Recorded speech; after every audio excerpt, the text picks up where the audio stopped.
thing, Dave. Yes, thank you. And now we are live. This is fantastic. So thank you for joining us, everybody. This is Catalyzing the Future. And we are today going to be specifically talking about in the areas of business, humanity and society. My name is David Mclean and I'm the facilitator, the moderator, if you like, of this wonderful group of people, this illustrious group of four that I have here. I'm going to ask everyone to introduce themselves actually in a moment or two, but we have people from Canada, Australia, I'm from the UK. The producer is working from Geneva, so we've got people from the US, I think, as well, obviously. So we've got people from all corners of the globe, which is really, really good. Be able to give us a really good understanding of where we are and a good understanding from different angles, I suppose, of the world. So if I can ask you all, first of all, please, just to give a bit of a 2-minute intro, please, of who you are and what you're sort of seeing at the moment in terms of the world. If we could start with Darnell, please, as he is at the top of my screen.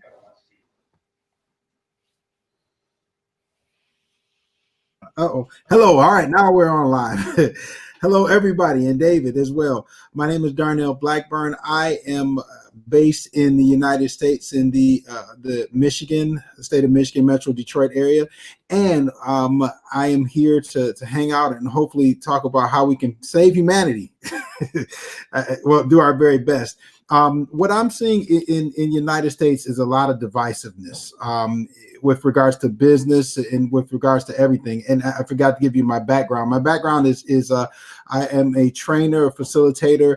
I work a lot with implicit and unconscious bias. My background is in law enforcement. I was a former police officer. I'm now a college adjunct instructor and do a lot of training for my company as well. So what I'm seeing here in the United States is just, again, a lot of divisiveness. And if you got a chance to, unfortunately, engage in what they would have normally called a debate last night here in the United States, really not very well spoken or represented on either sides, and that's really a travesty. And that's what I'm seeing, and that's what I like to try to fix and bring people together here in the United States and in the world as well.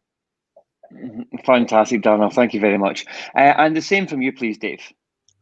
Well, thank you, David. It's wonderful to be a part of this event. Congratulations to Cy and Todd and all his team, and appreciate all of you giving some time, and I'm excited to be part of this panel. Now, with that said, my background might be a little bit different than most because 42 years ago, I was charged with a job with a prime directive that I must go out and have fun. And that was becoming the performer for the original Philly Fanatic. Here's a visual for those of you. We got him in the background, and this is the Fanatic. As considered by Sports Illustrated one of the best mascots in all of sports, and I was credited with creating that personality. And for 17 years, I started to learn a lot about, unknowingly at first, about how important fun would be to be able, in this case, to connect with people on an emotional level, as we were doing with some of the toughest sports fans in all of sports. And I had a chance to perform around the world in all 50 states in the United States. I left the Phillies in '94 to create my own company to work with colleges, universities, big corporations, and of course, sports teams about how they could use fun and entertainment to drive their brand and message above the noise. And that led, again, surprisingly, to us developing a second business called the Fun Department, which was using those same lessons to engage employees, build on productivity and retention. So that developed a message called The Power of Fun, which I authored a book, and now I am an international keynote speaker, delivering a simple process that's hard to master at times because it requires us to change our habits, to leverage fun and those simple steps to build long-term sustainable happiness. The reason why that's so important today, excuse me, is the same process for us to overcome challenges, and David mentioned the divisiveness. It helps us get together. It helps us to connect with one another in safe spaces and have conversations. So I'm really excited to talk about how we can all leverage fun to build on long-term sustainable happiness, but also to overcome the most difficult challenges in our lives. That is awesome. I love you already, Dave. I love you. This is absolutely brilliant. Really, really good. And the same to Maria, please. Hello. Hello, everyone. My name is Maria. I'm a two-time TEDx speaker and international keynote speaker. I'm originally from Russia, but for over a decade now, Australia has been my home. I'm in Melbourne. Don't hold it against me. I'm a former lawyer. But over the last few years, my research, the focus of my research and of my insights are about how to thrive as a human being. So not just how to exist and to be and survive, but how to thrive as a human being in 2020s. Very delighted to be here. Thank you for having me. It's an absolute pleasure. And last but certainly not least, Stefan, please, a couple of minutes. Thank you. Thank you, David. On my end, I served in the military for 3 decades, served in across the world in many troubled spots, Rwanda in 1994, 1995, and Afghanistan at the end of my career, and multiple other troubled spots over my 30-year journey. Since I left the military, I created a company that is focusing on rehumanizing workplaces. I've been a boss my entire life. At the age of 19 years old, I was a troop commander. Fresh out of high school. We didn't need a university degree back then to be an officer. Been a boss my whole life. Tried to do my best. Learned at the University of Hard Knocks how to deal with people, how to deal with myself. And then in 1994, 1995, the Rwanda genocide and spending 10 months there really keeled me over. Really accelerated my downfall, essentially, into mental unwellness. Wrote a book about that after the war, and do some keynotes. Have been refused on TEDx, and that's okay. So congratulations to those who have passed the ultimate test. Our focus in our company, so we're 25 human beings here in Canada. We have associates in the United States now, in New Hampshire. Really proud of expanding slowly. And our entire focus is, we know that in the decade preceding the pandemic, a lot of talk about mental health, workplace, and everybody talks about mental health. And quite frankly, it's time to stop talking and we need to start acting. The pandemic, I think, is an accelerant to the realization from a humanities perspective that we really need to start focusing on mental health. What's happening right now, I think, around the world in many workplaces is that, we've lost the micro moments, those micro moments between human beings that create, a baseline of support. And I'm kind of worried about how we recreate those virtually and so on and so forth. So we're all about rehumanizing the workplace. That's our focus. That's what we do with our clients. And we're all about crowdsourcing human benevolence formally, not ad hoc, but in a formal way to recreate the sense of being supported by human beings, which is something I lacked when I came back, a mess from a really tough 10-month deployment. And by the way, I'll end with this. You don't have to go to war to develop a mental health problem. The entire population around the world is experiencing that, and I'm happy to be here today. So thanks for having me. Brilliant, and thank you very much. And one of the reasons I wanted to moderate this group was exactly what everyone's just said there. And actually, Sai, one of the organisers who's watching this in the background, is saying it's such wisdom, and it really is. It's absolutely key. And one of the things as well that I picked up from the bios and speaking to you before is about this kind of the meaning of what we're doing, catalyzing the future. And Darnell's talking about decisiveness, thriving, this type of thing, it's highly important. And often as well, the point that you made there, David, in terms of fun, we can sometimes underestimate what that actually means. My background is psychology, psychotherapy, and I've run businesses in mental health for quite a while. I was actually a former Royal Marine as well, so I understand the military aspect. But we can underestimate what fun is, and we think, oh, we're just having fun, no, we need to be serious here and go on with what we're doing. But actually, in terms of happiness, in terms of joy, and this is the kind of the question I'd like to pose to you first of all, Dave, in terms of happiness, in terms of joy, in terms of creating lasting positive change, what sort of position, what sort of point do you think that fun has in all this? That this positivity and the necessity to look to where we're going, telling that new story, how important do you think that is? Well, I appreciate the question. It's a great one. And I want to point out what Stefan said that really struck a nerve is micro moments, because a lot of this is about recognizing, in terms of happiness, is recognizing moments in your life that boost your happiness. But our problem with, I just did a blog about this, about the fact that most of us understand what fun is. So if we said to somebody, what do you do for fun? Most of the answers are, I get together with my buddies, I get together with my family and friends, and we party, we enjoy ourselves, we go somewhere to distract ourselves. So that's fun in a consensus, that's fun that's understood.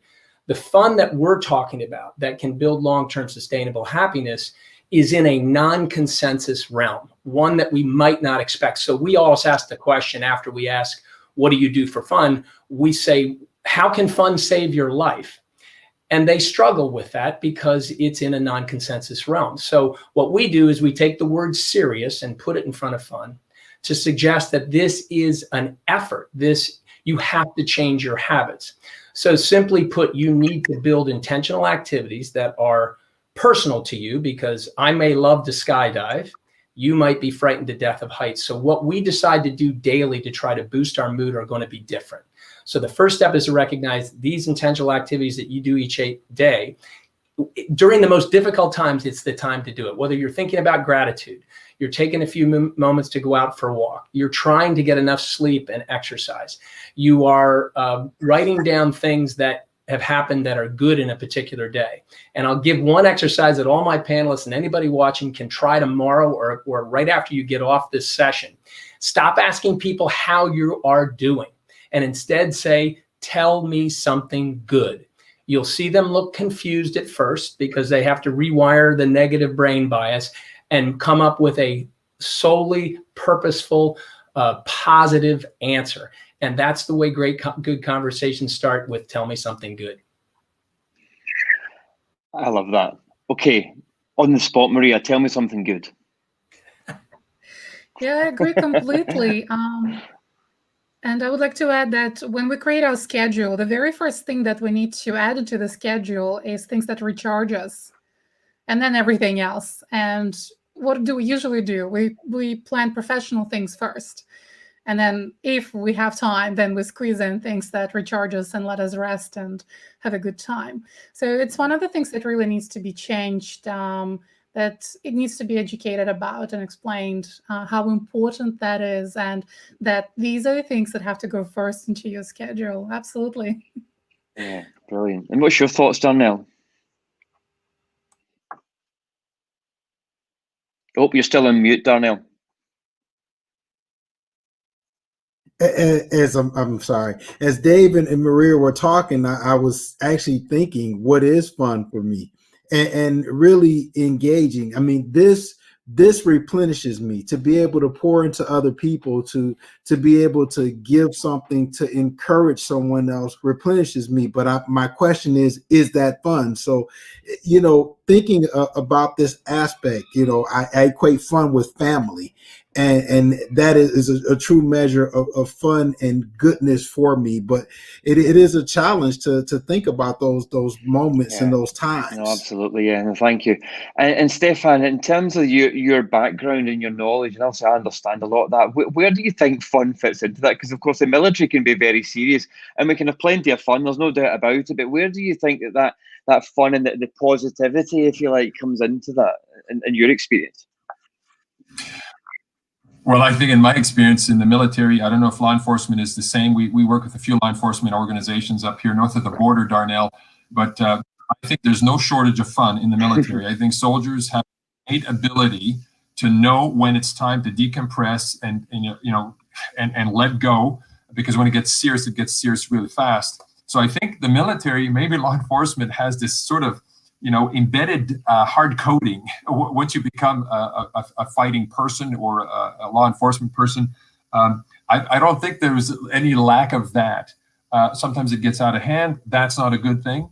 But at the same time, I do think that it is extremely important. And one of the things we do when we create peer support programs in workplaces, which is the non-clinical equivalent of supporting somebody, we all think from a mental health perspective, the only thing that can help is a doctor, a psychologist. And that's very true. I mean, we need maybe a counselor.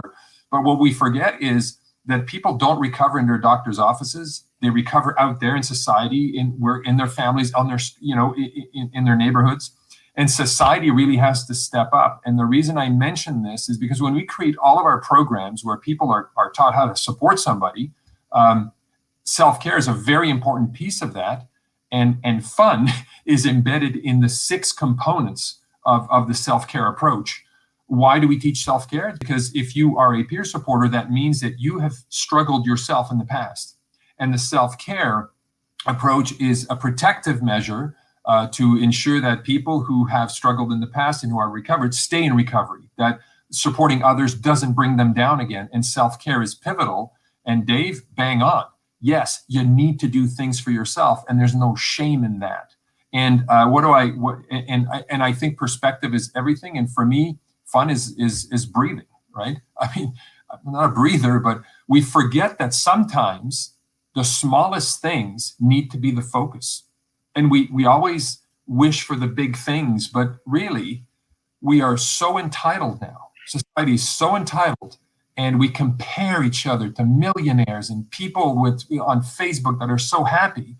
And I think that's a downer for most people. So it's simple as taking a breath, right? So anyways, I'll stop here.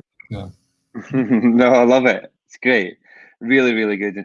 And some of the key points, I mean, we know this is the catalyzing the future, but it's what this is all about. How can we not speed things up in a bad way, obviously, but how can we quicken things up? How can we make sure that we're doing things? And as you spoke, it's a key kind of a couple of words here that I've wrote down, the decisiveness as well, Darnell, that sits alongside that. Making sure that we make the right changes and thrive as well. I love that word, Maria, and something that you're obviously very interested in. And actually, what you're talking about there, Stefan, in terms of self-care, I also think about that kind of autonomy and agency from a sociological point of view. Really looking after the individual, looking after yourself, which ultimately will allow everyone else to become a better version of themselves.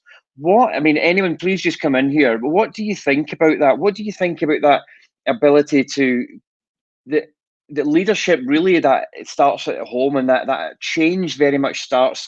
That self-care is, I suppose, the catalyst for everything. Anyone, if you'd like to kind of come in on that.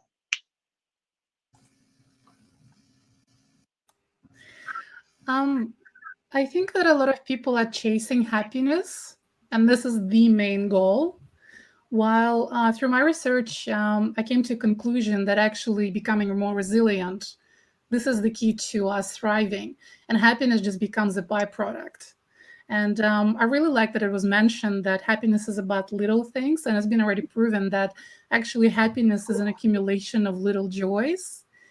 So I think these are the couple of things that really need to be educated on widely, and for people to stop chasing happiness, but to work on their resilience. Yeah, I love that. Yes. And I think, Stefan, you were wanting to speak as well. Yeah, I was just going to add, and Maria, that's a wonderful point too, because one of the things that the power of fun and what I talk about is one of the steps towards happiness. And Alex said, must happiness always include fun? And I would say, well, no, not necessarily, because one of your intentional activities may be to get in physical shape. And we know that it is not necessarily fun to go through the process of getting in physical shape, yet it is something that when you're done, makes you feel proud of the effort that you're doing, and that can boost happiness as well. So fun doesn't have to be involved, again, with the word fun, but it can help us, put us in a place to be able to learn how to overcome challenges. And the result of that is resilience. So I would say that the power of fun, or taking those steps, committing. So to speed this up, David, all of us and all the people we need to talk to, we have to commit to making changes in our habits that are for ourselves, little steps for ourselves every day, 5 minutes every day to decide that you're going to decide to write down what you're grateful for, the things you have now. Write down 3 things that happened good in the day. Those are simple steps that don't take a lot of effort or time. So we need to commit to that. And we need to recognize that that is one of the ways that you'll overcome challenges.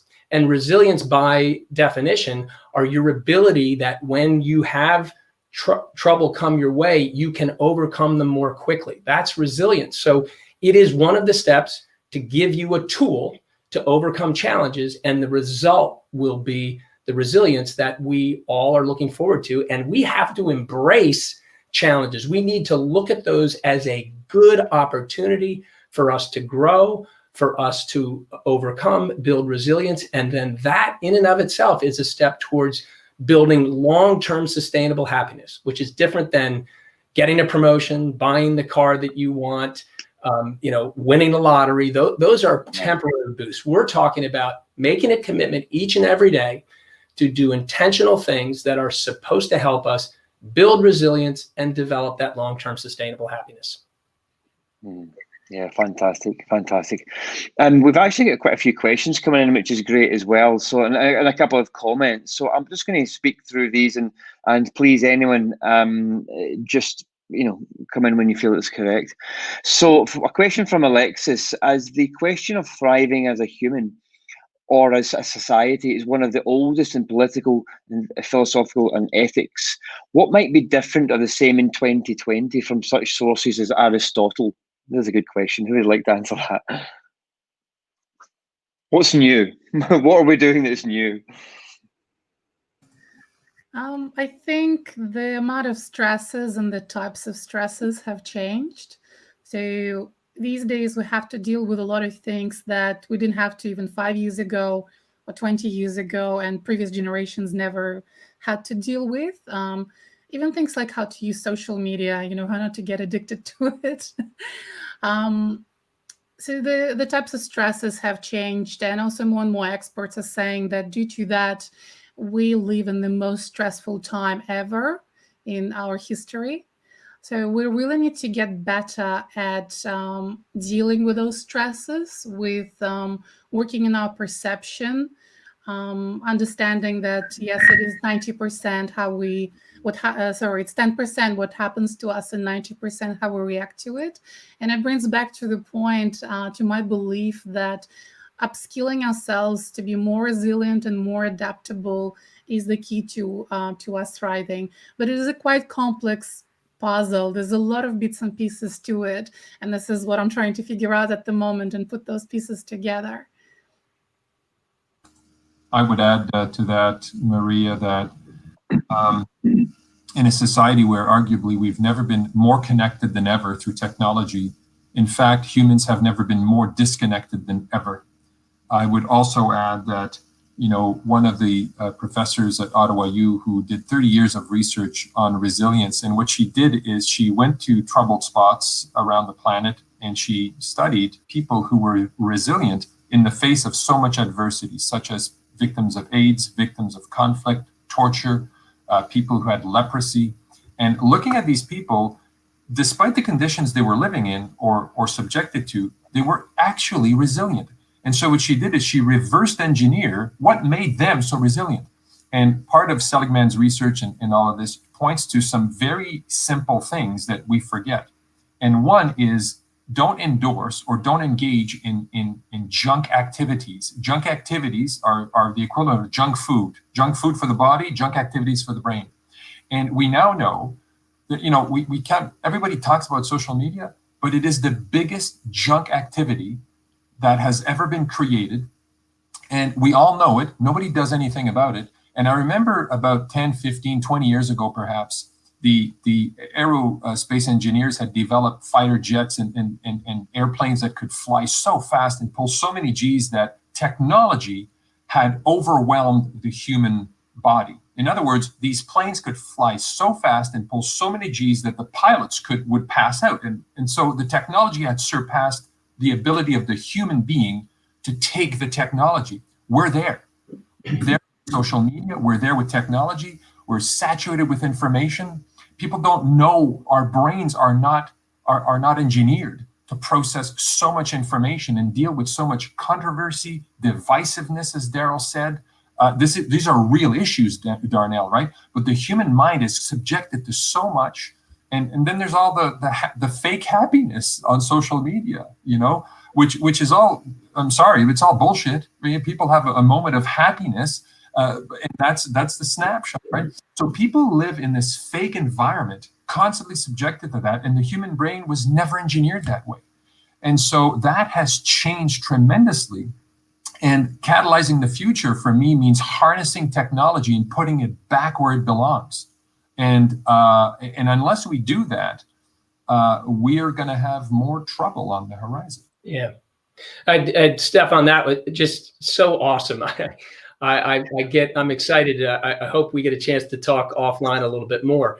I was fortunate enough during the pandemic to have time to take a course, The Science of Wellbeing, that was offered by Yale online for free. So I'm a graduate of Yale. Didn't cost me anything.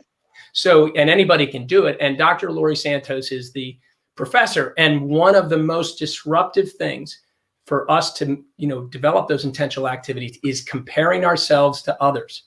And you're right, the technology allows us to compare ourselves to others in real time, immediately, and then ad nauseum, over and over and over again. And one of the things she asked her students when she first put this course online at Yale, which far exceeded all expectations, it is the most attended class in the history of Yale. The students got into it, and they had to disconnect from social media and do it for a week and then write their feelings about it. And they all said in the beginning it was very difficult, but it gave them rediscovered time for themselves and remove that comparison with others. Because as you know, in social media, everybody caution, things look much bigger in this mirror than they really are. And that's what social media is. So you're right on point, Stefan. We have to get, especially to our young people, to show them an alternative to connect outside of the perfect world of social media. So I really appreciated that comment.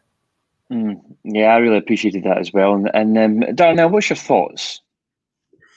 I think we look at thriving versus surviving, and I think first off we need to know what the measure of a thrive is. And people are, as everyone else has previously stated, they're measuring it by way of social media, which we know most people live Facebook lives and Facebook lives, so if you think about that, we're looking at the gauge, and what is the gauge, so I guess we need to know, or individuals need to figure out what thriving is.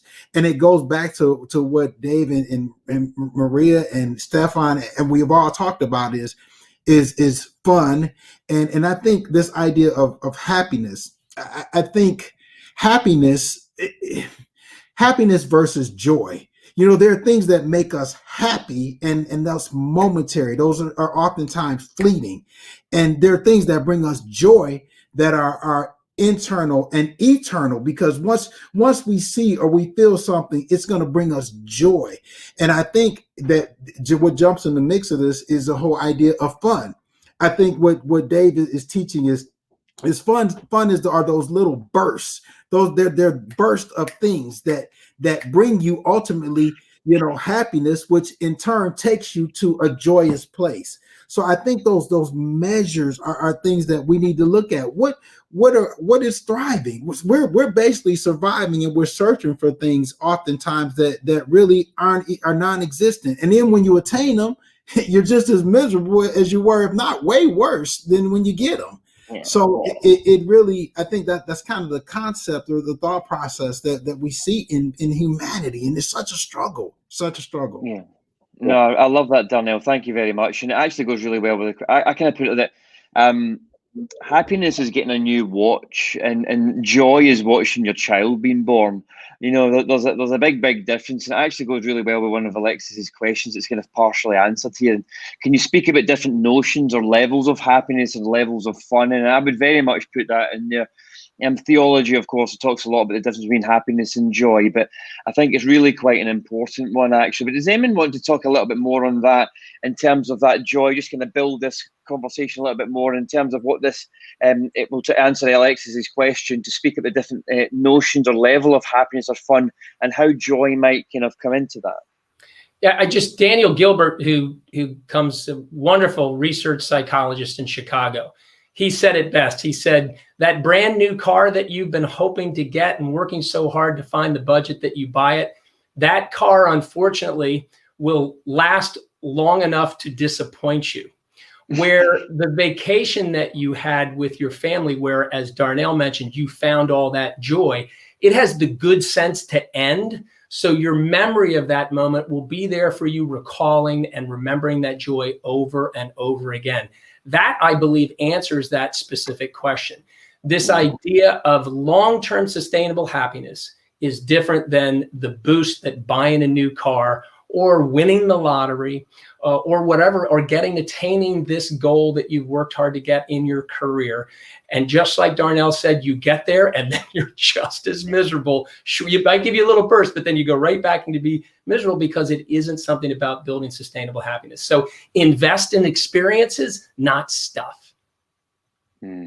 Fantastic. Does anyone else like to add to that? Or should we move on? I'm getting so many key points from that. I love that. The joy is a good sense to end. That's absolutely fantastic. It really has. So how can we kind of broaden this out? Again, we've all got a lot of experience here, you know, and we're doing some great stuff, but how can we broaden this out a little bit more to actually help our local communities or societies or the states that we live in, or even the wider world? I'll jump in on. We need to provide opportunities for people to give back. I think human beings are hard-coded to give back. Now, some people are selfish. We talked about self-care earlier. Self-care, I think, can be effective when it's in balance with giving back. And so I can only speak, right? In my company, we create opportunities for corporations, for leaders, to provide people an opportunity to give back inside the corporation to people who are not well, who are struggling and all this, and we leverage lived experience and we create these programs. And part of our program is actually deliberately teaching people who give back by supporting others a sense of what self-care is, and that it's important to do self-care. But self-care can't come to the detriment of becoming selfish and not giving back. I think happiness also thrives when human beings give themselves or are afforded the opportunity to give back. And in the space I work in the space of workplace mental health, giving back is the key. I've been at this 20 years now, I've never met a single individual who has been, who has experienced a mental health challenge, has recovered, who does not look forward to the opportunity to help a fellow human being. And so everything we do at the corporation level is allowing these programs to see the light of day and thrive inside the organization, to provide that crowdsourcing of human benevolence and create balance and rehumanize the way people are supported. Now, not all this is aligned with happiness, and I know it's a lot more complicated, but we can't forget that as human beings, we're engineered that way. And I implore all those people who are listening today, who may be leaders, or those who aren't leaders, you have access to a leader, go talk to that leader. And Catalyzing the Future is about making business leaders, politicians, and key influencers that if they don't start engineering their systems and what they control in a way that is going to shape tomorrow after this pandemic is over, they will fail. Because people right now are pretty much resilient. They're in the crisis and they're going through this. Nobody's happy right now about the pandemic. And I'm in Montreal today and we went red. I'm leaving the city tomorrow and it's red and there's no restaurants. I can't eat anymore. So I got to go back home and got to stop. So all this said, we're resilient. But the longitudinal wear and tear on people is going to be felt after the pandemic. So beware, leaders. If you're concerned about your people now, that shies in comparison to how you should be concerned about your people after the vaccine is out, because the cumulative wear and tear on people will be felt then, like running a marathon. It aches and the pain is afterwards. So big bowl of word salad here, but those are a few things I think are important to think about. I appreciate that. Appreciate that, Stefan. Thank you. And actually, we're getting, you can't believe how quickly this time comes in. So actually, if we can use that as also as your kind of closing speech, if you don't mind, Stefan, but can I have one or two minutes from the other three panelists, please, just on your thoughts on what we've been speaking about and just kind of how you'd like to kind of wrap it up? I'll jump in. I think to just piggyback off what Stefan said, you know, if we don't start having understanding for one another as human beings, I think that we lack this concept of, I call it empathic equity. Empathic equity, the ability to really to look at someone else's situation, put ourselves in that situation, and deal with the same things with regards to how they have to handle stuff. As you well know, in the United States, you see the civil unrest, you see all the things that are going on here, and it's not just being protested here; it's protested all over the world because people are now starting to have empathic equity. They need to know, or they're understanding that we need to stand up for one another between a pandemic or a worldwide pandemic, issues that are going on in various countries.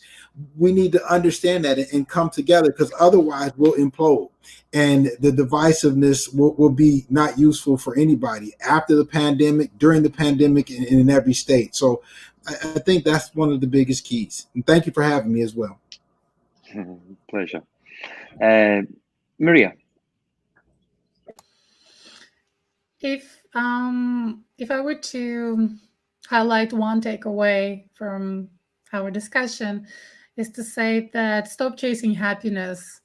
If you take care of yourself physically and mentally, if you focus on building proper relationships, and if you do something that fulfills you, like, for example, helping others, happiness will come for sure. Pleasure. Thank you for having me. And Dave.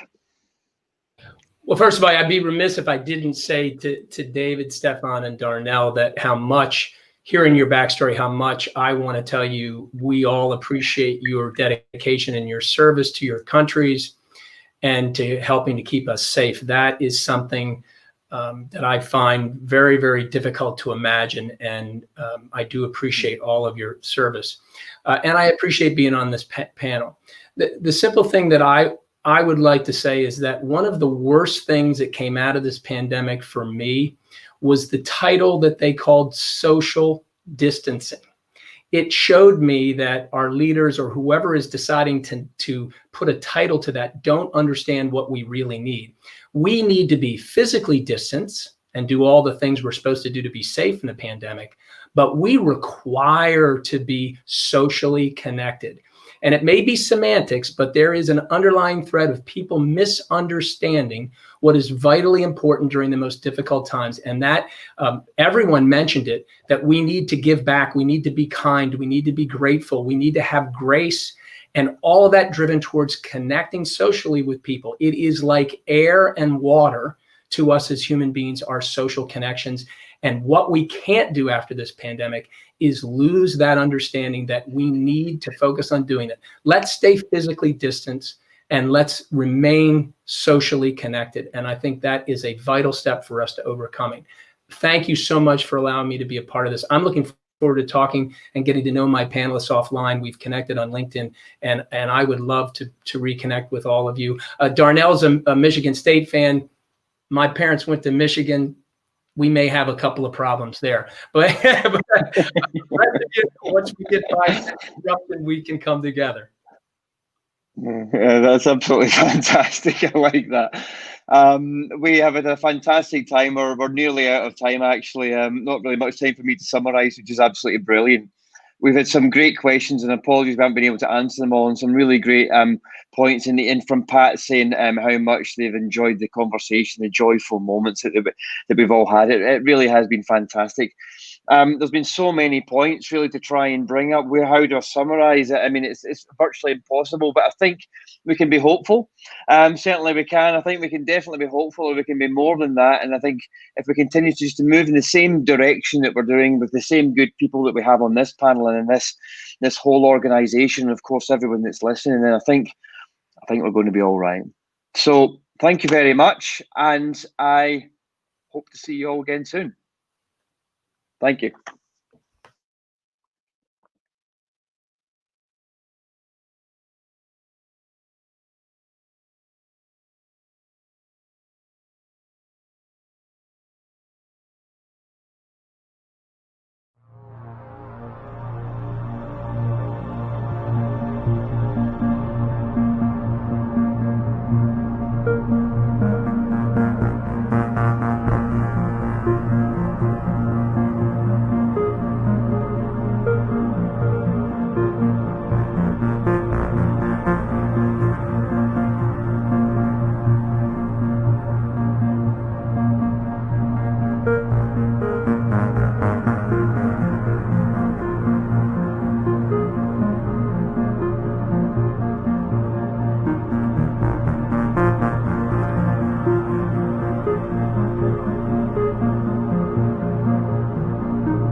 Hello, everyone. Kathleen, our magician behind the curtain, is bringing the panelists one by one onto what is called the stage. We are missing Elena. She'll be here in a minute, I'm sure. Thank you very much indeed for joining this. Oh, here she comes. Hi. Thanks for being with us on this panel in stream 3, Leadership and Anti-Fragility. We have Steve Doan, Igor Moroz, and Elena. I have actually been practicing this.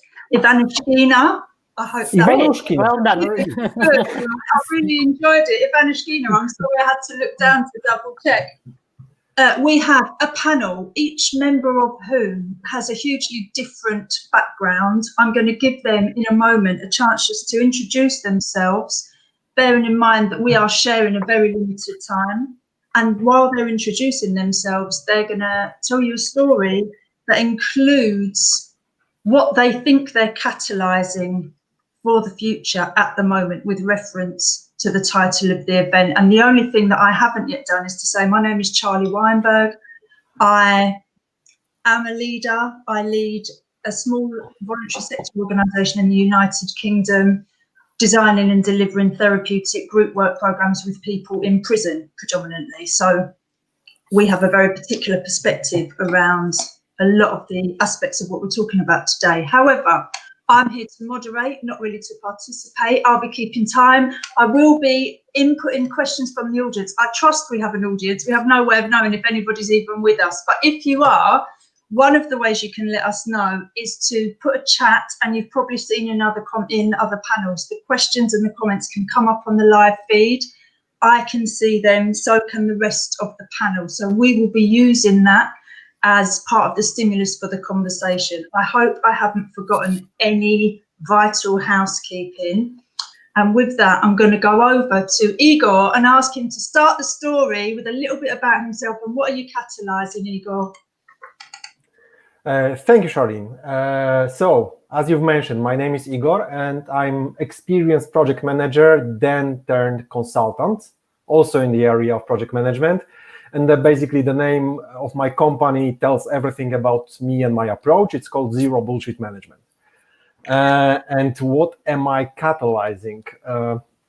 Well, to be perfectly honest, I've been for a couple of years, I've been considering myself a big fan of the concept of anti-fragility. I've been also thinking that I'm following this idea, this strategy. I've been also leading workshops, writing blog about that. And then when the crisis came, I realized that, well, I'm not doing enough in this area. Because one of the things that you should do in order to employ anti-fragility in your life is to experiment, to try new stuff.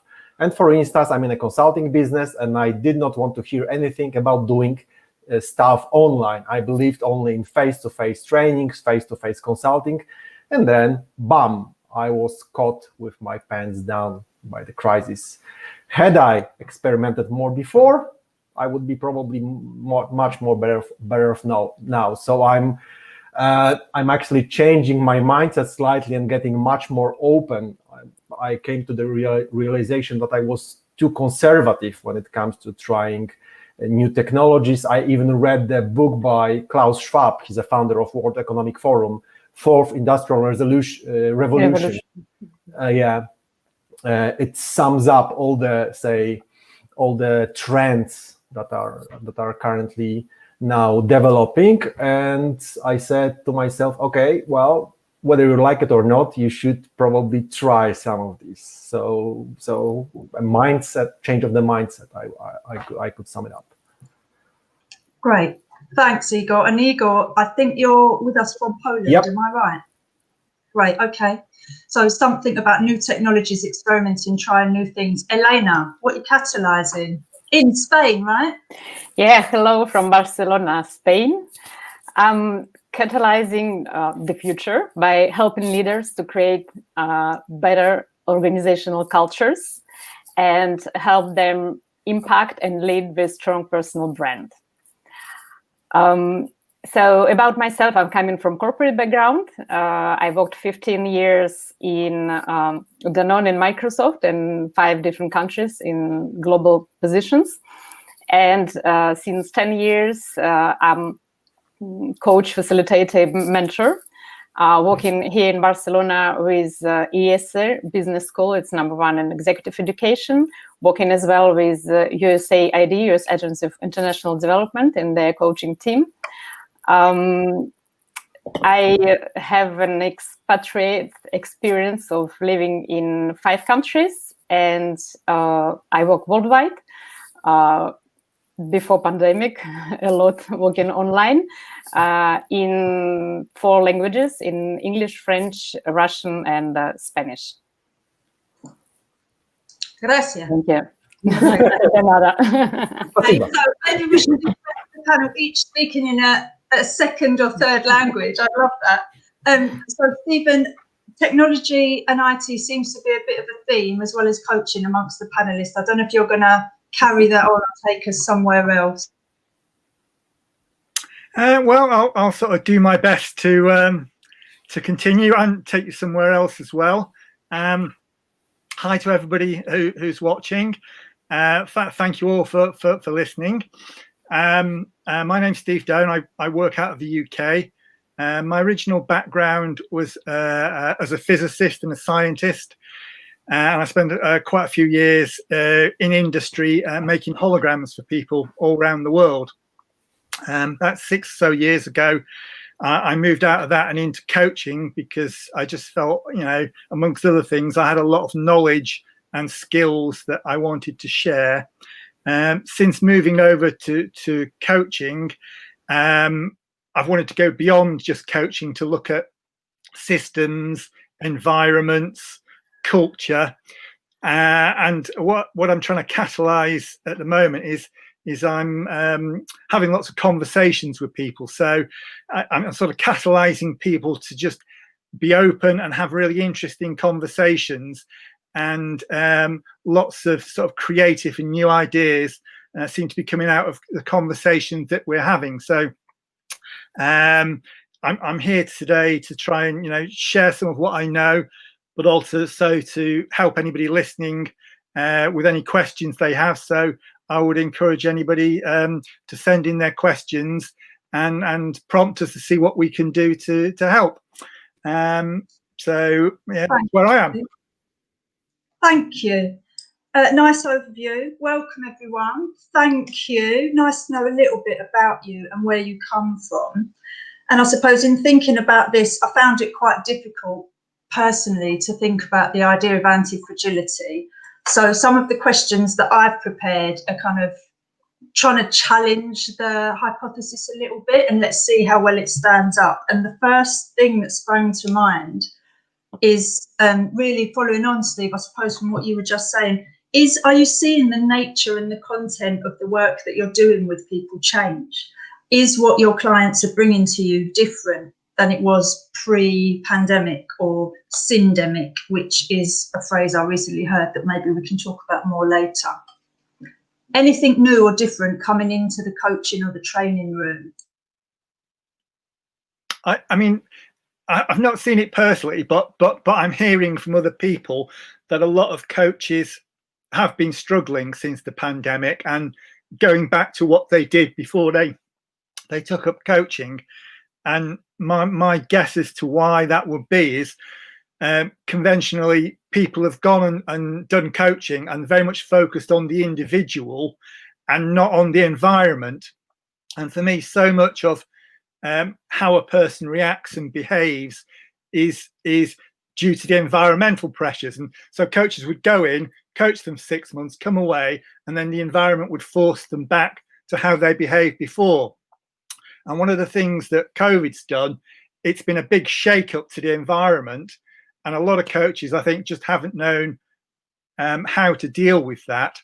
But I think one of the ways to be anti-fragile in the current environment is through relationships. You know, building relationships with customers and the people you work with. And to me, that's a good way to be anti-fragile. and that's a way that they can get stronger under adverse environmental conditions. I don't know what the other guys have seen. Well, we're about to find out, and I think relationships is probably another theme that we're going to come back to time and time again through this conversation. But Igor, I saw you nodding quite keenly while Steve was talking. Do you want to pick up any of that thread? Yeah, I mean, as I've mentioned, I'm a big fan of the whole anti-fragility concept, and one of the, say, key things there is that the systems are anti-fragile. Very often, maybe not individual people, but systems. And also the system of coaches and the whole market of coaches, of coaching, is also going now through a purge, as many other systems. We had this discussion with a couple of my colleagues also from the training and consulting business, that during the last years, we've seen a huge surge. I mean, a huge amount of new people came to the market. You could basically throw a stone and you would probably hit a new coaching company that just sprung out of nowhere. So we thought, okay, maybe some of those, say, with less quality, will go away. So maybe there is something good. Because I don't know, maybe you have different impression from the UK. It would be, or from Spain. It would be good to hear. But in Poland, what we've recently seen, that many people very early on in their life. Steve, you've mentioned that you have extensive experience, and based on that experience, you became coach, you became mentor. But I've seen many people in their early 20s becoming coaches, and I do hope they will go away during this time, because, well, they are not good. Okay, so something about quality standards and competition and opportunity, not necessarily always driving positive outcomes. That's a really interesting angle. Yeah. I mean, I'm trying to see the positives. Of course, the COVID's impacting lots of businesses, also lots of good businesses, lots of good people, but many people keep talking about that. So I'm trying to find some positive in that the strongest will survive, right? I think it's an important point. More doesn't necessarily mean good or better. But Elena, you started that with the idea of, is anything changing? Are you hearing or seeing anything new in your work as a result directly of the current situation? I want to bring different perspective, maybe more in positive lenses, because I see the great need for coaching among leaders. And I continued my work through pandemic, and I had a chance to accompany CEOs and leadership teams through pandemic. And together we figured out how actually better support their people, their teams.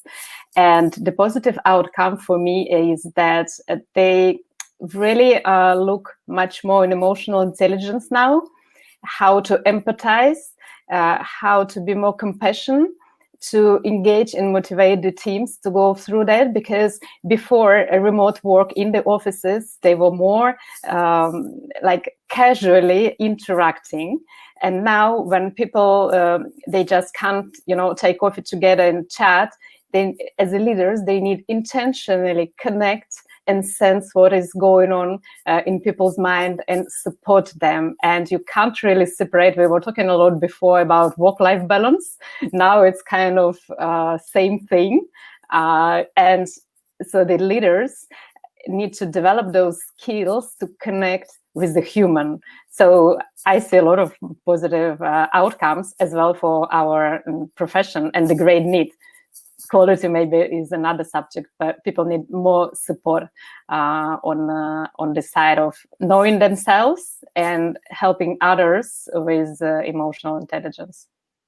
Thank you. And I think that links back to something Steve said earlier about the tension or the perhaps antithesis between the individual and the environment. And I wonder if you consciously, all of you, I mean, Stephen said that Steve involves that very explicitly in his work, but I wonder how you think about and cope with that in your own work, and what is the tension between the individual and this idea of self-care and personal growth and development and leadership as an individual style versus the environment, the systems, the culture of an organisation. I mean, it's interesting, but just before we move on to that, I just want to pick up on one of Eleanor's points of empathy. And I know, Charlie, one of your other questions was all about characteristics of leadership, and I'd written a few down what I thought. And one of the things I thought was an ability to generate empathy for the leader. I mean, basically to be emotionally contagious, to get the followers on board. So, and I think some of that comes down to communication as well. To be able to communicate in a language that the people you want to follow can understand, you have to speak the same language and generate this empathy. So I'd just like to sort of iterate that, with Eleanor, that I'm on the same page, that, you do need to be a good communicator and generate empathy to be a leader. And again, one of my key attributes for a leader is to be able to create an environment where your staff can do well. So, you need to just create that environment for them to excel at what they're good at, really. Igor, do you want to come in? Yeah, because this also struck something in me in relation to what I've said previously, because this is also a time where many leaders have their checkpoint. Basically, when everything was nice, the business was going smoothly, everybody was in their office, you could look at their screen, you could have a random one-on-one with someone, you could hear some gossip. Leadership, which was way more easy than very often it's now, when you have to make cuts, when you have to deal with people who may be depressed or are coping with having 4 kids and at home and trying to work at the same time. And if you haven't built any relationship before, but you've been, say, leading your team for 5 years before and without any relation, then basically this time is a very, very difficult time for me. And I do hope, also trying to be positive, that maybe many not that good leaders, not to use some other word, will wake up and realize that there's something that needs to be done. Maybe they will ask some coach like Elena, for instance, to help them to realize what's happening, and to help them grow and adjust to the situation. Because empathy was one of the very first things that's necessary in those circumstances. Thanks, Igor. And Elena, I'm particularly interested in your perspective as someone who works so internationally, and from kind of the viewpoint of someone involved both in aid and development from a donor and working in corporate companies and looking at the internal structure of organisations. This what seems like a bit of a fixation on positive thinking and being positive. And I suppose, is there a difference between positivity and anti-fragility? That's to you, all panelists, but starting with Elena. And to the audience, I'm wondering if the leadership of this conversation is going astray, we're not talking the right language. Is there a way we could provoke or touch? If you've got things you want us to talk about that we're missing, let us know. If you are all just so staggered and amazed at the glory the panelists are delivering, let us know. If there's no one there, that box is just going to remain empty, and we'll have a chat amongst ourselves. We can't lose. Elena, positivity, anti-fragility, is there a difference? What are they? Yes, thank you, Charlie. This is a great observation to compare those two notions. And I think positivity, for me, for the sake of positivity, it doesn't make much sense if the ship is sinking. Okay, let's stay positive.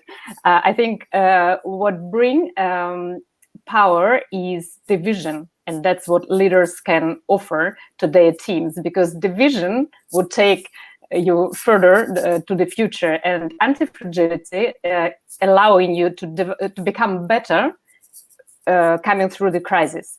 because you can adapt or you can evolve and become better than you were before entering the crisis. So we say that the real growth happening in the place of big discomfort.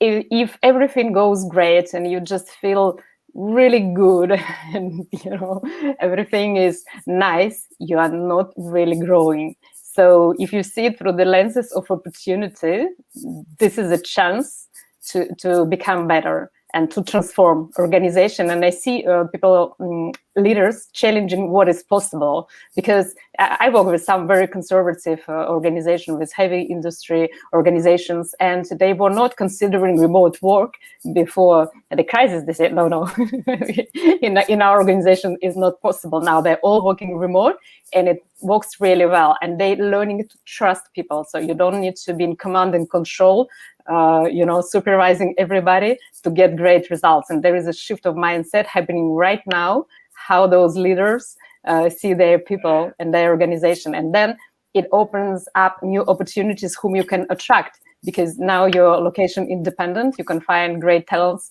worldwide and make them part of organization. So again, you need to have this anti-fragility lenses to see those opportunities. Brilliant, Elena. Thank you. That's really helpful. And actually, it made me think about, okay, the next conundrum, because I think both Igor and Steve have talked about this already, but something about this kind of switch from I'm saying no to that to I'm saying yes to that. I didn't want to participate in the new technologies, or Elena, you were just talking about organizations not wanting to work remotely and then flipping and kind of turning over to it. I realised I was on the wrong thing. There have been comments coming in all the time. I was looking at the chat. Apologies, lovely audience. You're wonderful and amazing. I totally missed the whole thing. Sorry. Thanks very much. You're there. It's all good. This thing about risk and trust, there seems a bit of a breach. If taking a risk is risky, which is why it's a risk, but you're suggesting, Elena, enables and demands trust. How do people, what is it that gets people ready to take the risk and then kind of enables them to trust other people once they've jumped? Am I making sense? What's the relationship between risk and trust? Do you need it before? Do you need the trust to take the risk? Or do you develop the trust having taken the risk? Or is that a false dichotomy? To me, I think you need the trust first to take the risk. I mean, I've seen quite often, in my coaching, people within the group have great ideas, and they don't often speak them because they're a bit afraid, because they don't have the trust to speak out. And one of the things when I go in, they just seem to trust me, and they sit down and say, "Oh, we've seen this, and isn't this a good idea?" So I think the trust is absolutely key.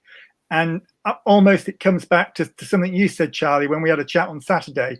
You said in this time of crisis that you're finding ways to be creative every day. And I think that creativity comes out of speaking ideas that comes from trust. And I think it also comes out of taking a second to pause and to look at the bigger picture. And again, I think, in times of chaos, and when there's this, to me, anti-fragility is an external stimulus that causes you to grow stronger. And the positivity aspect comes from, you get this external stimulus, and then you take time to look at all the possibilities you can go forwards, be creative, and come out stronger from it. So trust first, then risk, I think, for me. Thank you. Okay, trust is a precondition for risk taking. Igor, where are you at? Well, it could be like a self-reinforcing loop. You just need a little bit, tiny bit of trust in the beginning, then take a small leap. If you succeed, great, and if you fail, then comes the test. You shouldn't start to look for who made the mistake to start the blaming game and everything, but rather ask the big question: okay, it didn't work out so well. What could we learn from that and move on? And by this, you build trust to take bigger and bigger risks, bigger and bigger leaps. So it's like that. And Anne is commenting regarding the concept of toxic positivity comes up. And I think I have some valuable input here because probably many of you are familiar with the Jim Collins Good to Great book, where he was analyzing why certain companies are successful and why certain companies aren't. And he brought there something that he called Stockdale paradox. Stockdale, from Admiral Stockdale, who's been a Vietnamese prisoner of war in the 70s, I believe. And I won't tell the whole story, you can easily Google it, but by this, he was basically showing the difference between being blindly optimistic and being realistic but confident in your abilities, and that you will go through it.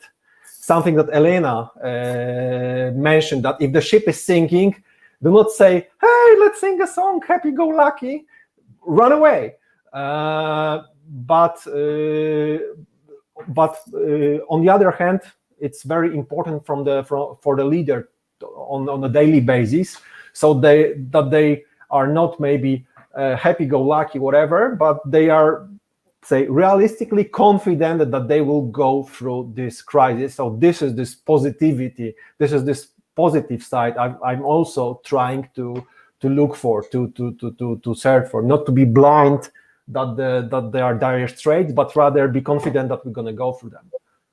Okay, thank you. And I'm hoping to be able, I feel like I'm a victim of our joint success now, because I asked for comments and there's loads of them. But something, I don't know if, I know Sally Garrett is on this call, and I don't know if Sally misheard this or if I misheard it, but I love the fact that Sally's message is about leaders being emotionally contagious. I don't know if any of you actually said emotionally contagious, but if you did, brilliant, Steve. So Sally caught that and she thinks, I agree, that's a brilliant idea. And it links, I think, to something Igor was talking about in response to Anne's comment about kind of toxic positivity. Who coaches the coach? You know, how do leaders? It is not easy being decisive, clear thinking, communicative, responsive, accessible, kind, generous, unblaming, anti-fragile. You know, that does not happen in a vacuum. And I'm also aware we've got 13 minutes. So how do you either do that for yourselves or support other people to do that? How do people build systems that they themselves are a part of when they're having to continually keep them clean and tidy? I may step in. How do I do that? I have a small training consulting company now, and what's in the very beginning, once the COVID struck, I was in a state of tiny panic. But what I came up with was to start those, I called it random Zoom chats. I've been basically meeting with my team Friday evening, sometimes with a beer, sometimes with 2 beers, for an hour or two, and we were just having this more or less random, but also very business-oriented chat. And by this, we were also encouraging each other to try new ways. We are also providing support for each other, and as an outcome of those chats were actually a couple of good ideas that we implemented. Just to give an example, I mentioned that we were completely not present online, and if you have no online presence, I mean, when it comes to offering, of course we have our website, etc., but we are not providing any online services online. So the first idea is that you will take your, say, 3-day training and convert it to online, but this is a huge job. But what my team has come up with, hey, let's just take like 1 or 2 hours from the training, something that people love the most, and they usually mention it in feedback after the training. And let's just create small workshops out of that as a test, and we'll learn from that, get some new experience. And to be honest, I was initially so stressed that I wouldn't come up with this idea. It was just a result of maybe 1 or 2 years during one of those conversations. So there was nothing structured, just chatting. Great things happen over a chat with a cup of tea.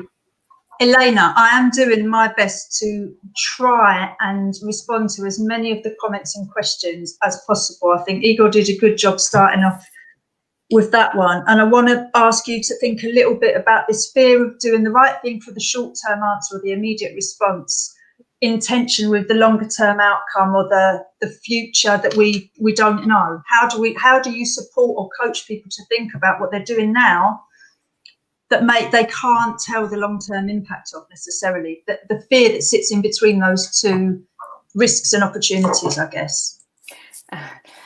Thank you, Charlie. I would call it polarity. Actually, I've done the polarity training and I use a lot this concept, and the leaders find it very useful. So I suggest people Google those who are interested. And polarity is actually here to how act short term to overcome the crisis, because we can't just project us to the future. We need to face the reality, and at the same time building sustainable future to thrive. And polarity theory suggests both and thinking instead of either or thinking. So we are not trading whether we focus on saving the ship now or we build the future. We do both, and we measure that those topics are in equal priority, focusing on the present and building the future. And of course, we can offer the vision because the future is not written. So it's part of leadership responsibility to come up with inspiring and compelling vision and with the mission. I think that's what is most in demand. We were talking in the previous panel, people were talking about fulfillment as helping others. So what is bigger than myself I can do really to contribute to this future? I think it's very good starting point. Brilliant. Thank you, Elena. And I'm saying brilliant because you used the word build, and it was exactly what I was thinking about for Steve to ask him. Martin's talked about this, the necessity for a reconciliation between the two extremes, good and bad, and this polarity isn't always a helpful position to take. And I was thinking about you, Stephen, some of the stuff you said before. How do you then support leaders to build in systems where hope and creativity are embedded in the structures? I think you need to do it by sort of finding a common ground between the two poles. And I see this in some of the other groups that we talk about. We have with Richard Merrick, he has a group of mystics and puzzlers, and they're two extreme groups, and they don't really speak the same language. So we try and find a language of the middle to get each to understand a little bit of the other, and to be a bit open, and to create a manifesto for a conversation. So again, I think it's about creating the space for the two opposing groups to be able to come in quite openly and have a bit of a conversation, because each wants to do it from their own frame of reference, and it's finding a common frame of reference and a talking point, and then you get revelations occurring, and yeah, I think it's the interaction between the two which is what generates the real value. And I suppose I am wondering how organisations can build that kind of openness into the fabric of their systems, because I think it is a huge challenge. Maybe I'm wrong. It seems to me that there are a lot of organisations that don't have that kind of open, relational, willing to listen culture. And I wonder, if you don't, how do you begin it or instill it? I think you've hit the nail on the head there, and you know, culture is everything. And again, I think I'm seeing out there a willingness of companies, you know, want to change their culture. I think it's a bit of the buzzword. A while ago, it was, you know, oh, we'll do coaching, we'll do this, we'll do that, and the moment of the thing is, oh, we need to do culture. But I think there is a need, and again, companies I don't think know how to do it, and I think that's where coaching can be going as an agent for changing cultures. But it's not easy. It's a hard and complex thing to do. What's also necessary, if I may step in, is also something from book Antifragile, redundancy. I mean, redundancy in terms of time.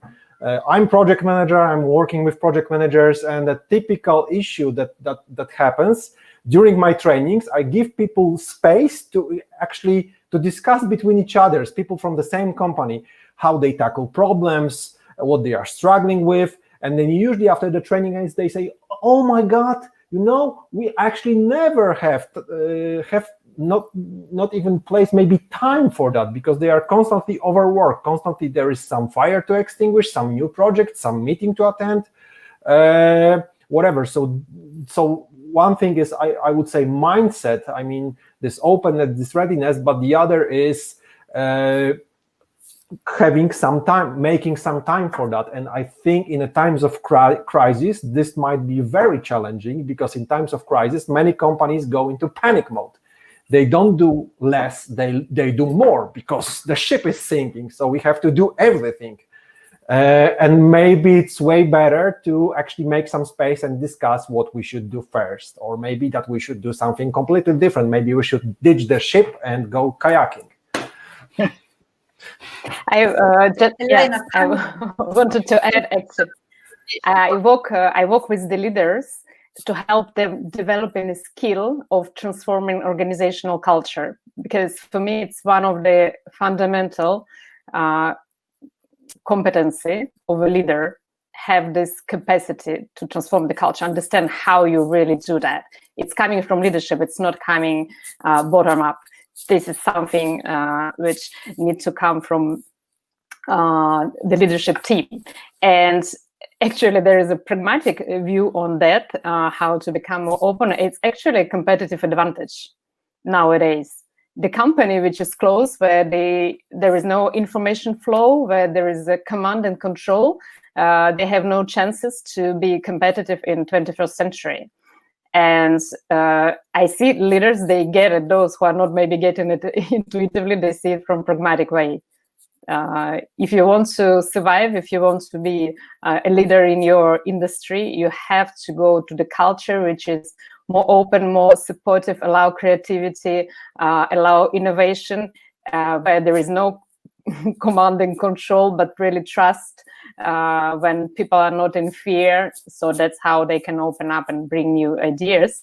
So that's for me the only way, actually, you can be successful as a company.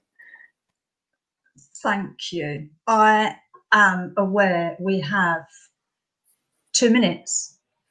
And listening to all of this, it goes in a flash, doesn't it? But listening to all of this, as someone who runs an organisation, I am aware of an overriding sense of panic, because I listen to everything you say. I think, yeah, that's a great idea. How do I do it? Why am I not doing it? Am I doing that? Am I doing it right? Am I doing it enough? Do the staff think I'm doing it? So I suppose you've got literally 10 words each to kind of bring me down a little bit, reassure me, and remind me that sometimes it's not about what you're doing, maybe. How do you do that?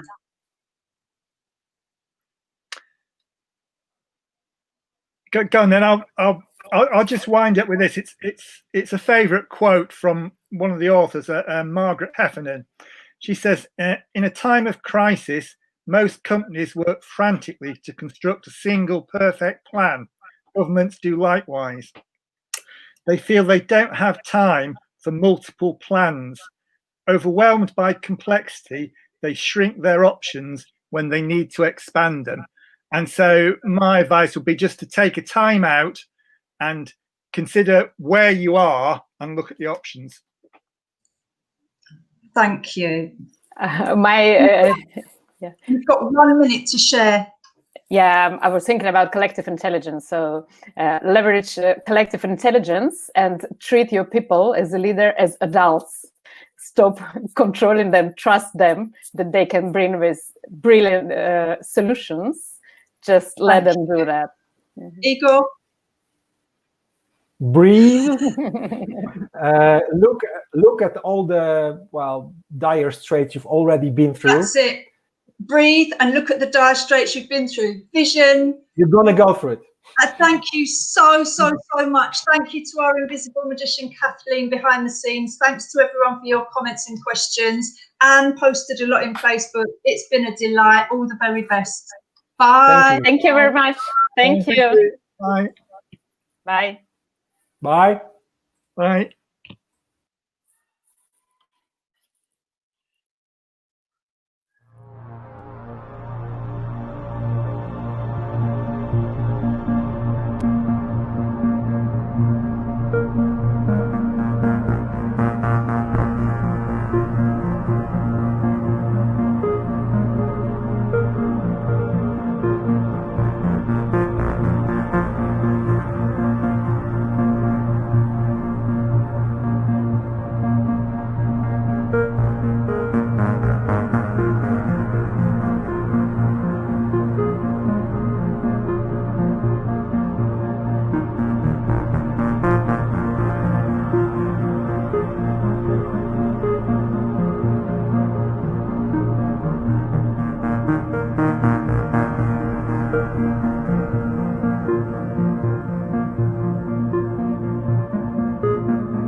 Hi, good afternoon, everyone.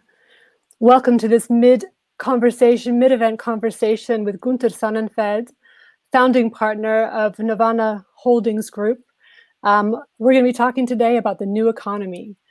This conversation is taking place under the heading of Let's Get Real About Risk and Humanity.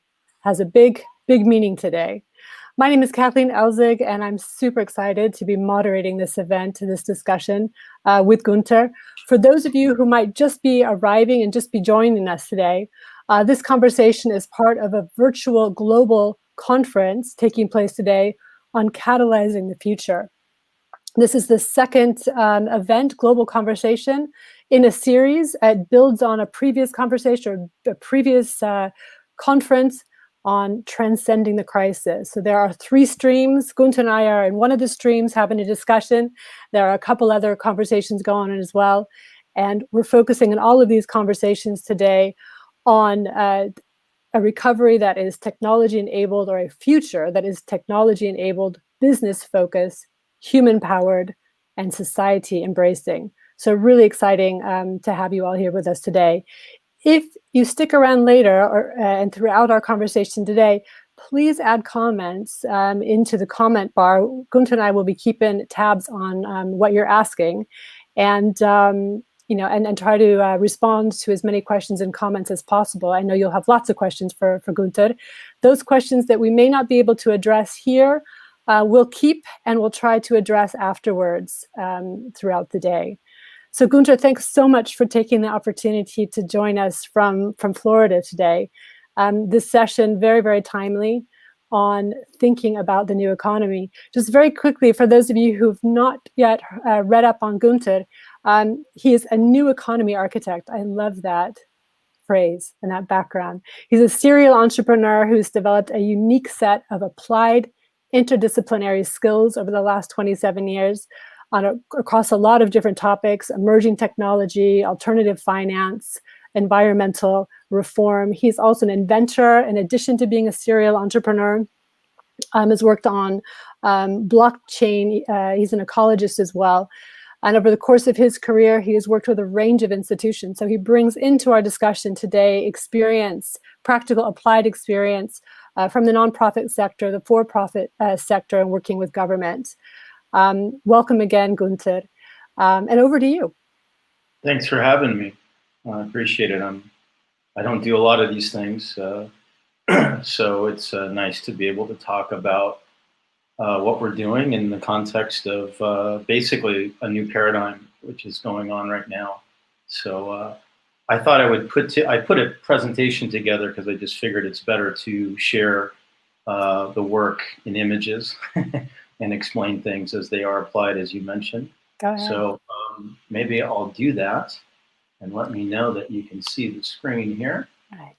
Maybe for our viewers out there, if you have any trouble seeing a shared screen and the slides that Günther is presenting, if you could just let us know, that'd be great. Can you see it, Kathleen? I don't see it yet here. Oh, I'm going to share my screen. Yeah, share your screen at the bottom. That would be helpful, right? There's a nice little icon there, but it's a bit hidden. It's all the way at the bottom.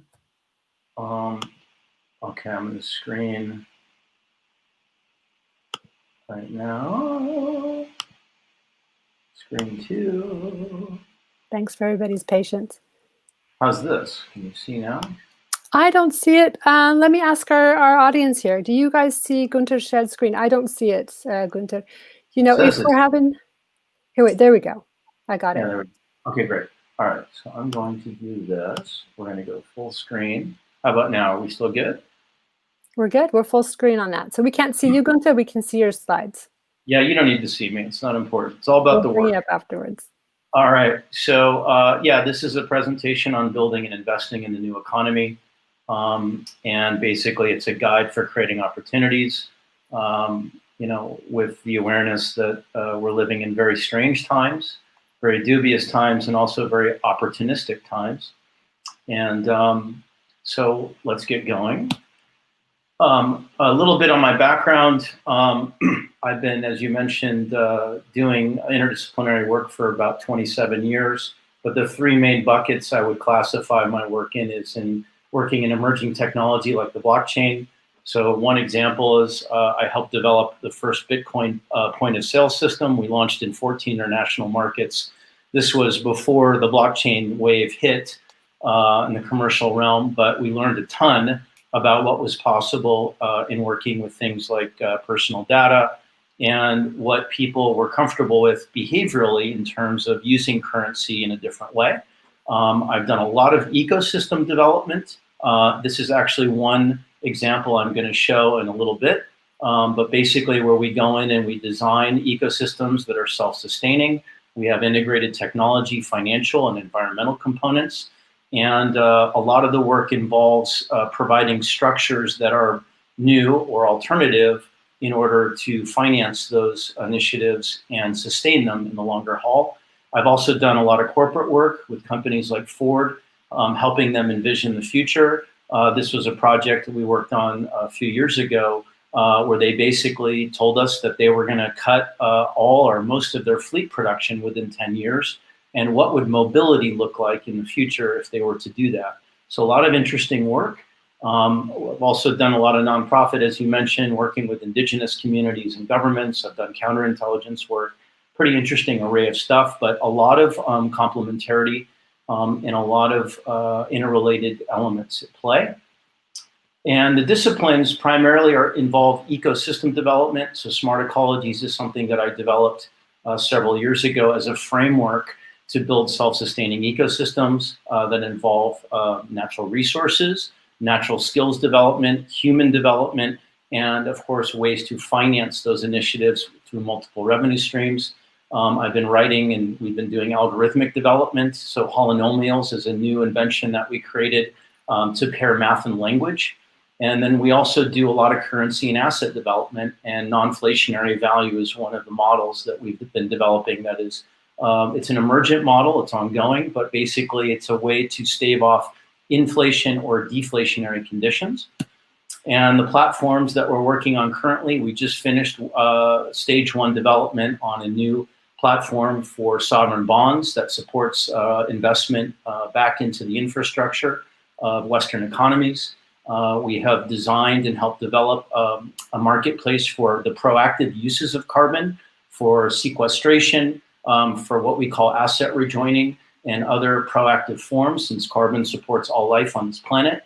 We're currently working on an alternative healthcare platform that looks at pre-diagnostics and remote telehealth systems to actually treat pathogenic conditions. And another project which we're really excited about, which we funded the initial development on, is called RARE, that basically allows you to create and monetize your own digital assets, namely books, any digital good, really.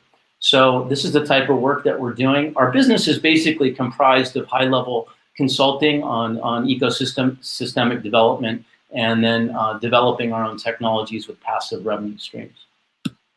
So the basic premise I want to get across to people today is actually really straightforward, believe it or not, despite all the doomsday scenario and all the doomsday narratives around, climate change and the economy and all these things. And it's really based on the idea, and it's applied, that resource renewal, so regenerating natural resources, creates healthy economies. And I'm going to explain why that's the case.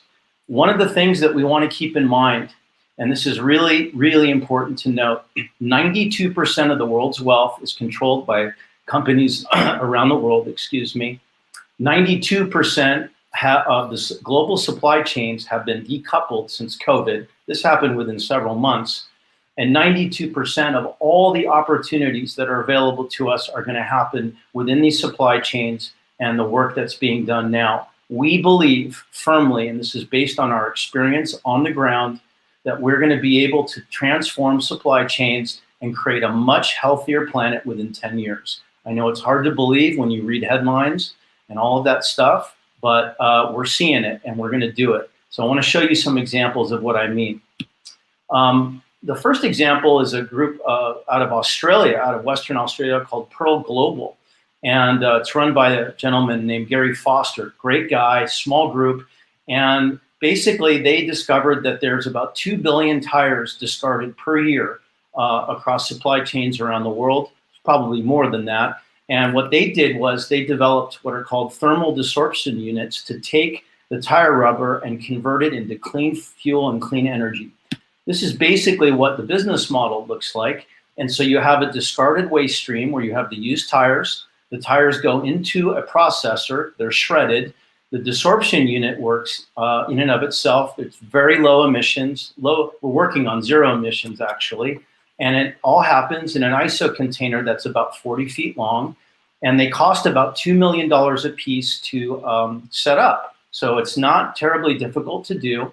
And what you have are byproducts that spin out of it. You get clean gas, you get carbon forward uses, carbon char in particular, so you can actually build roads with it.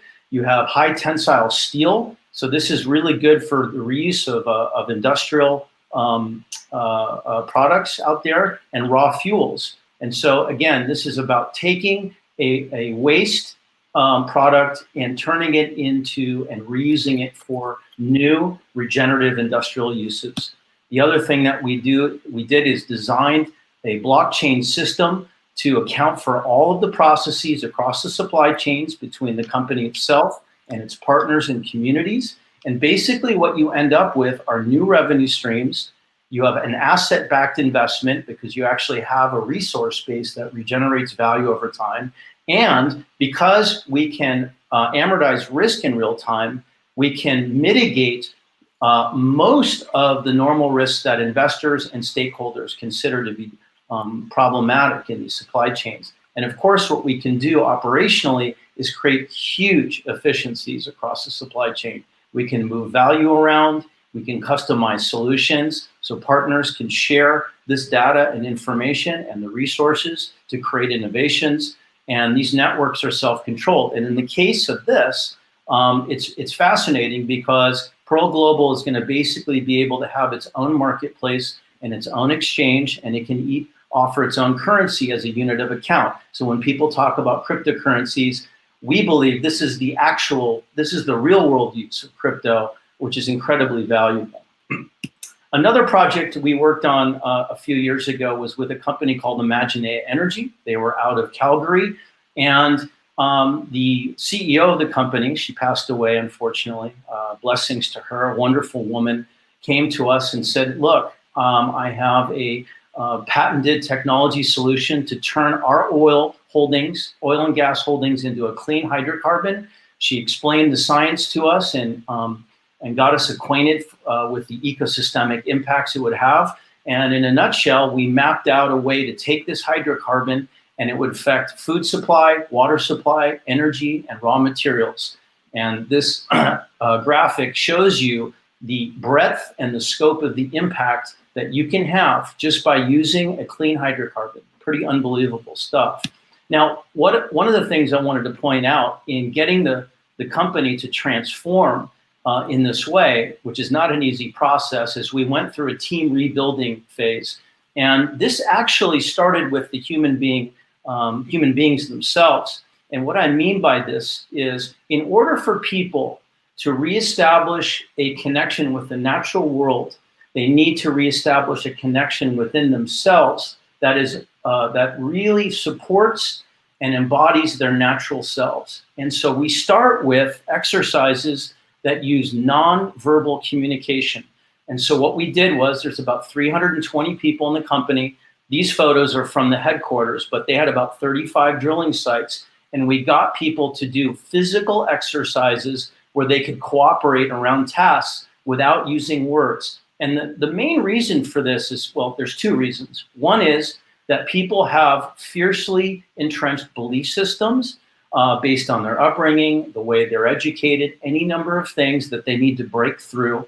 And in the case of this company, about 1/3 were really tied to fossil fuel development, 1/3 were open to renewable development, and about 1/3 were undecided. So again, we implemented a process where we could get people to work together and to move beyond their inherent belief systems. And once they did that, we could move them from a language of expectation, whereby you would say, we need to do X, Y, and Z, to a language of commitment, where you, with specific tasks and focused work groups, You use language like, we are doing X, Y, and Z. And this is very, very powerful, because when people can change their neurophysiological capacities in the things that they're doing, they change their relationship to the environment. And then their speech acts change. So what we notice is how they transition in this regard. And we watch and observe their patterns and their behaviors, and really help them to develop their personal relationship with themselves and with the environment. So the other thing that we did on this particular project was, this was an initiative with the First Nations tribes up in the region. And, you know, in indigenous communities in particular, they do things almost completely the opposite of the way we're trained in the Western world. So they live in a merit-based system. Their youth are encouraged, and their skills are cultivated around the things that they're naturally good at. And they earn trust in the community, and they earn their leadership and authority as they do things and they perform tasks over the course of their lives.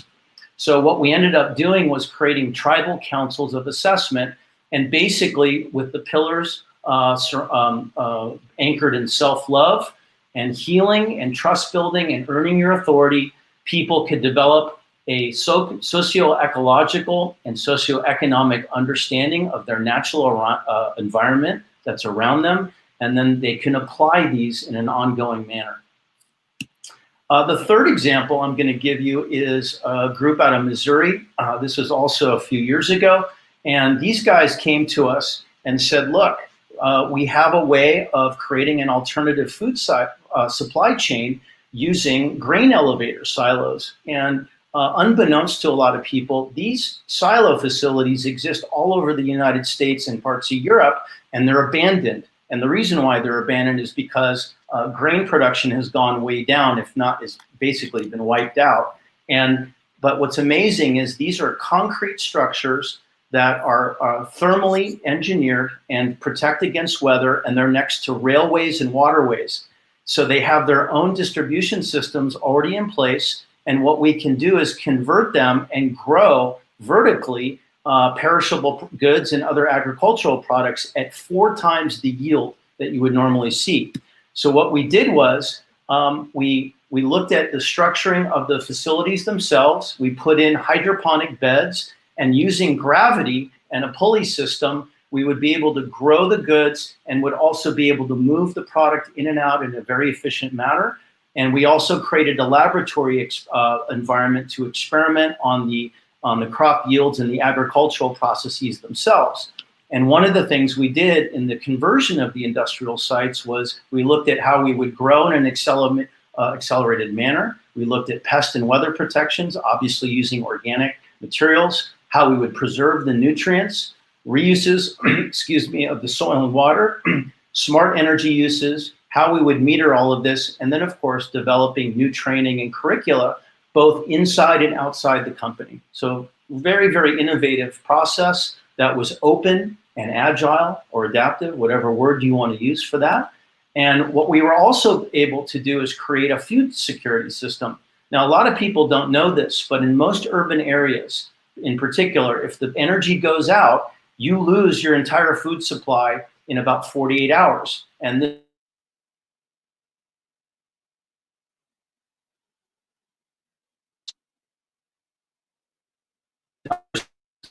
are centralized. So if we have natural disasters, whether they're man-made or otherwise, we really don't have infrastructure to back it up. And what we did was we projected that with about 270 facilities, we could actually transform the food supply chain in America within about 7 years to about 60% capacity. So we know that it's possible to do these things with the right approaches and using infrastructure that's already in place. Now, in terms of frameworks, we've also been doing a lot of work over time, experimenting and testing assumptions against reality. But where we start is with the human being. And as I mentioned earlier, human beings have a very difficult time transforming their natural environment if they don't have a better relationship internally. So self-love translates to self-responsibility and the stewardship of natural resources. And of course, that results in having inner power and the power to lead and manage responsibility, showing respect for others and the environment, having kindness, and being sovereign, to have freedom. So this is probably the most important element in the mix in terms of building a new economic system. Now from there, our work has also led us to look at externalities differently. So this is a calculator that we designed that basically uses what's called the natural capital quotient to assess the utility of resources in any ecosystem, and it's a non-linear way of looking at it. So for example, if it's an energy system, we might come in at the distribution side. If it's agricultural, we might start with production. If it's an industrial system, we might look at consumption patterns, but all of which to say we look at the levers of price, quantity, and cost. We create values around marginal utility and maximal utility, and we understand what real natural capital looks like in an ecosystem, and then we can monitor the progress and factor that into our calculations, how we price the goods and services, and how we can, what kind of amounts we can ask for investment. The other thing that we have modeled is what's called alternative asset demand yield. So using some of the methods that I mentioned earlier, what we want to do along the price and quantity axes is create a real utility, starting with the origination of the resource, the kind of labor that's going in. We want to look at the demand variables, and basically what we want to do is create a threshold. So for example, if a natural resource like energy or food resource is used to a certain extent, we don't want to over financialize that resource. We basically just want to look at it in terms of its natural life cycle and then regenerate it, and it levels off demand, and it's a cyclical process. So these are all very real models and very doable. And when we apply them, we can also regenerate investment. So it's very important here to point out that in every company these days, at least going forward, needs to create public and private IP, okay? So you can have proprietary methodologies and you can have proprietary patented processes, but what you want to do is also create public-facing IP that your supply chain partners can use. McKinsey, about 3 years ago, issued a fantastic report that basically mapped out that resource pooling amongst all the major industries in the world is creating a $1 trillion marketplace. So we are living in a world now, again, where supply chains are decoupled, everything is decentralizing, and if you are a new business or a pre-existing business, you want to learn how to design for the entire ecosystem, to share the resources, recreate value in a cyclical manner, and you can regenerate return value on the investment. We know it's possible. So education is also another big part of this. And I'm going to show you a project that we started working on about 2 years ago called Exosphere. And Exosphere is an academy that's headquartered in Catalonia, in the region of Spain, but it's a global initiative. And basically what we're doing is we're getting people, young people especially, to understand that the markets going forward are based on socio-ecological needs. We can turn those needs into real utilities of real value, and those are the market opportunities. It's a very different way from the way we're educated now, particularly in startups where it's about unlimited growth and PPM structures and multiples and all that stuff. Very different approach.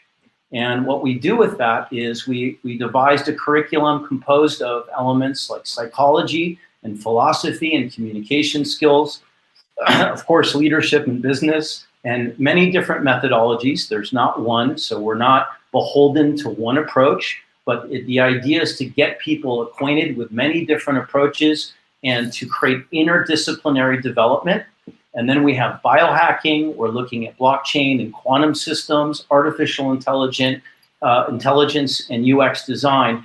The linchpin or the pillar with all of this is environmental and socio-ecological design, which, believe it or not, is lacking in most of our institutions around the world. So that's what we're doing there.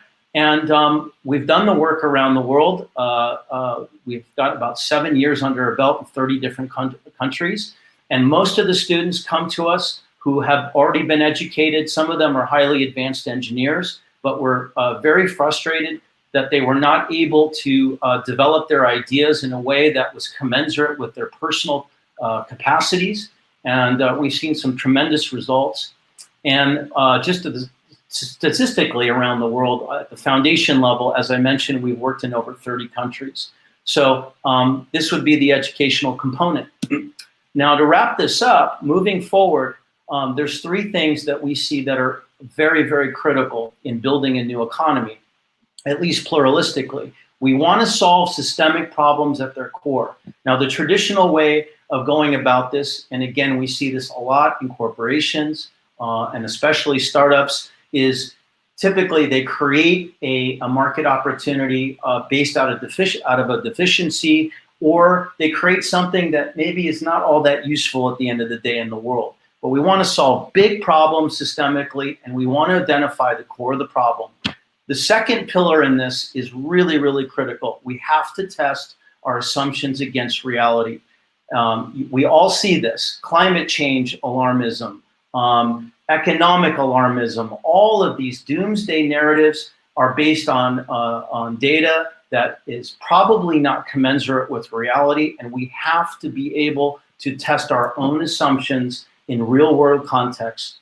And the last pillar in this is we can reinvest in resources as markets, okay? So if you have an energy resource, a food resource, a data resource, doesn't matter what it is. If you take care of that resource and you steward it and you apply these types of models to it, you have your markets. And that's the way we can do things. Gunther, that's amazing. I have for you, because we do need to wrap up here, is how people can reach out to you. How can people get a hold of your slides? Oh, I only have 2 more slides. So we're going to start the next session in 3 minutes already. Oh, I didn't. I thought we had a little bit more time. I apologize. Nice. No. I mean, it's my book's coming out. We're going to put it on our own platform, on the Rare platform, and you can reach out to me either at novena.tech or at rare.app, and there you have it. Awesome. Yeah, if you could put that one back up again, your last slide here. Oh, I think a really important point here, Gunther, that you're mentioning is that you've got a book coming out where these stories, the examples that you've provided here in your presentation are hashed out in greater detail. Yes. So it's all applied stuff. It's all based on real world examples and things that we've done or we've been a part of. And it has a whole new logic system, new economic models. Yeah, it's very detailed. It's about 350 pages, but there's a lot of visuals in it. And where can people get it? Well, we are going to distribute it on our own platform on Rare, which is about to launch. So we're actually out of the proof of concept stage. So yeah, and with Rare, what you'll be able to do is you'll get a copy of the book. It's fully encrypted, and you can share it, and you can share in the revenue. Awesome. Totally different distribution model. So yeah, awesome. That's it. That's basically that's the deal. Well, you're right. This has gone by far too quickly, and we did have a few comments that came in, which I'll share with you. And maybe as a thought for going forward with these kinds of conversations, we can have them even longer, because the materials that you've presented are so new, they're so cutting edge, and they're so rich that they're really worthy of a longer discussion. So we'll keep an eye out for your book, and for other stuff. You are reachable as well, LinkedIn, and through your company. Thanks for sharing there your contact information. And Gunther, thanks so much for taking the time today. I hope you'll stick around as well for a few of the other sessions. Okay, thank you. Thank you for your time. Appreciate it. Thank you. Thanks, Gunther. Bye-bye.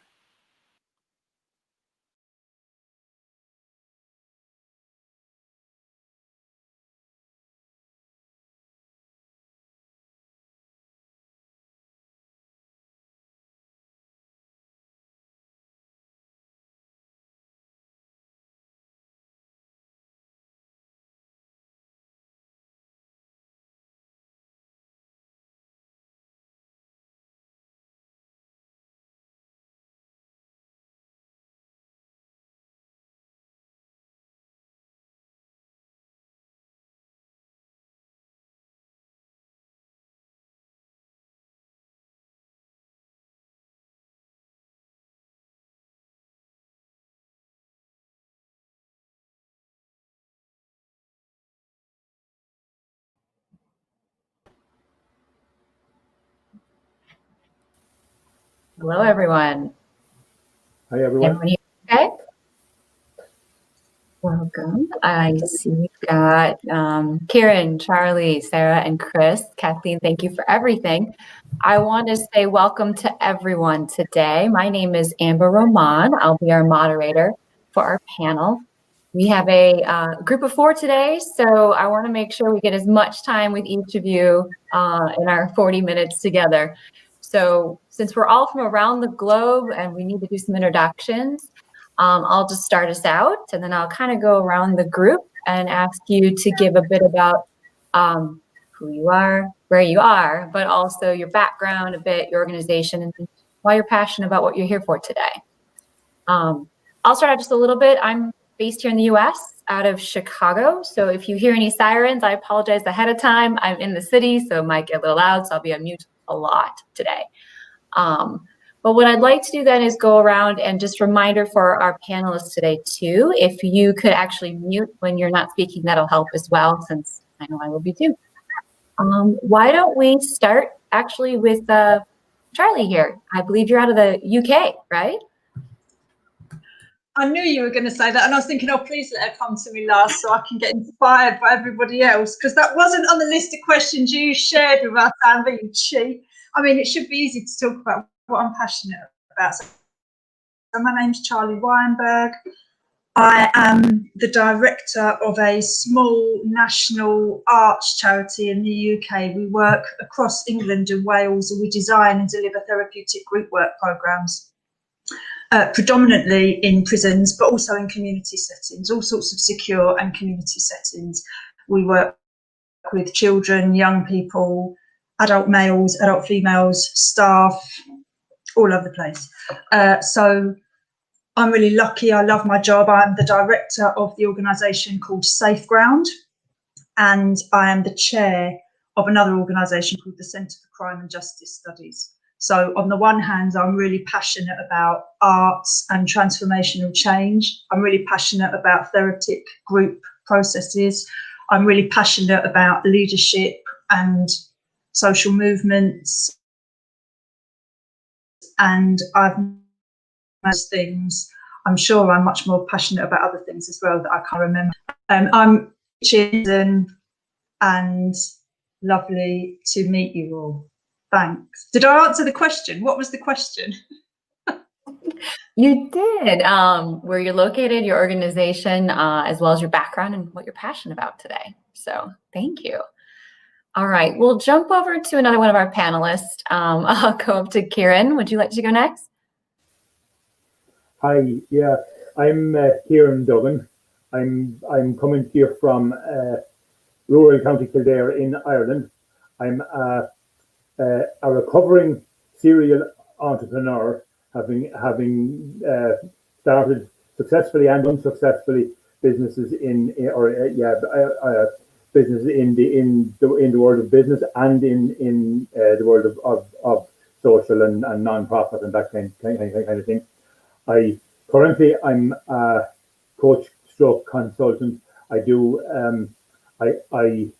I also, an important part of me is that I farm the land that my family have been farming for 300 years here in Kildare in the Midlands in Ireland. So that sort of is a big part of me. I'm here and I'm really passionate about the power of people and how we can stand on the shoulders of all the giants who went before us. And I really believe that and I'm passionate that this crisis that we're going through now is our generation's world war. Is the start of our generation's opportunity to shape a better future for all of us. That's me. Thank you, Kieran. Looking forward to hearing more of what you have to say today. Why don't we jump up to Chris? Thanks, Amber. My name's Chris Desmond. I am based in Wellington, New Zealand. So it's early-ish in the morning for me here. My background is I'm a physiotherapist, and one of the many hats that I wear at the moment is I work as a local and a national manager for one of the large national rehabilitation companies here in New Zealand. So we provide interdisciplinary physical rehabilitation services to clients here in New Zealand to help them recover post-injury. Another hat that I wear is I'm the host of the Uncomfortable is Okay podcast, which explores the science and stories and strategies of how we can get better at dealing with the hard stuff that makes life exciting. And I also work as a clinical trainer as well, helping people improve their clinical communication skills to drive better health outcomes. So I'm pretty passionate about a lot of different things. Probably the first being my young family. I've got 2 very young sons. Another thing is helping people and helping myself actually figure out how to get better at dealing with discomfort. And the third is humanizing healthcare, and how can we bring more humanity into healthcare? Because as the research is starting to show, that's one of the things that really helps drive health outcomes for populations. That's good to hear. Thank you, Chris. All right, we'll finish off with Sarah. Okay, hi, I'm Sarah Robertson. I'm located in Canada, just outside of the Toronto area.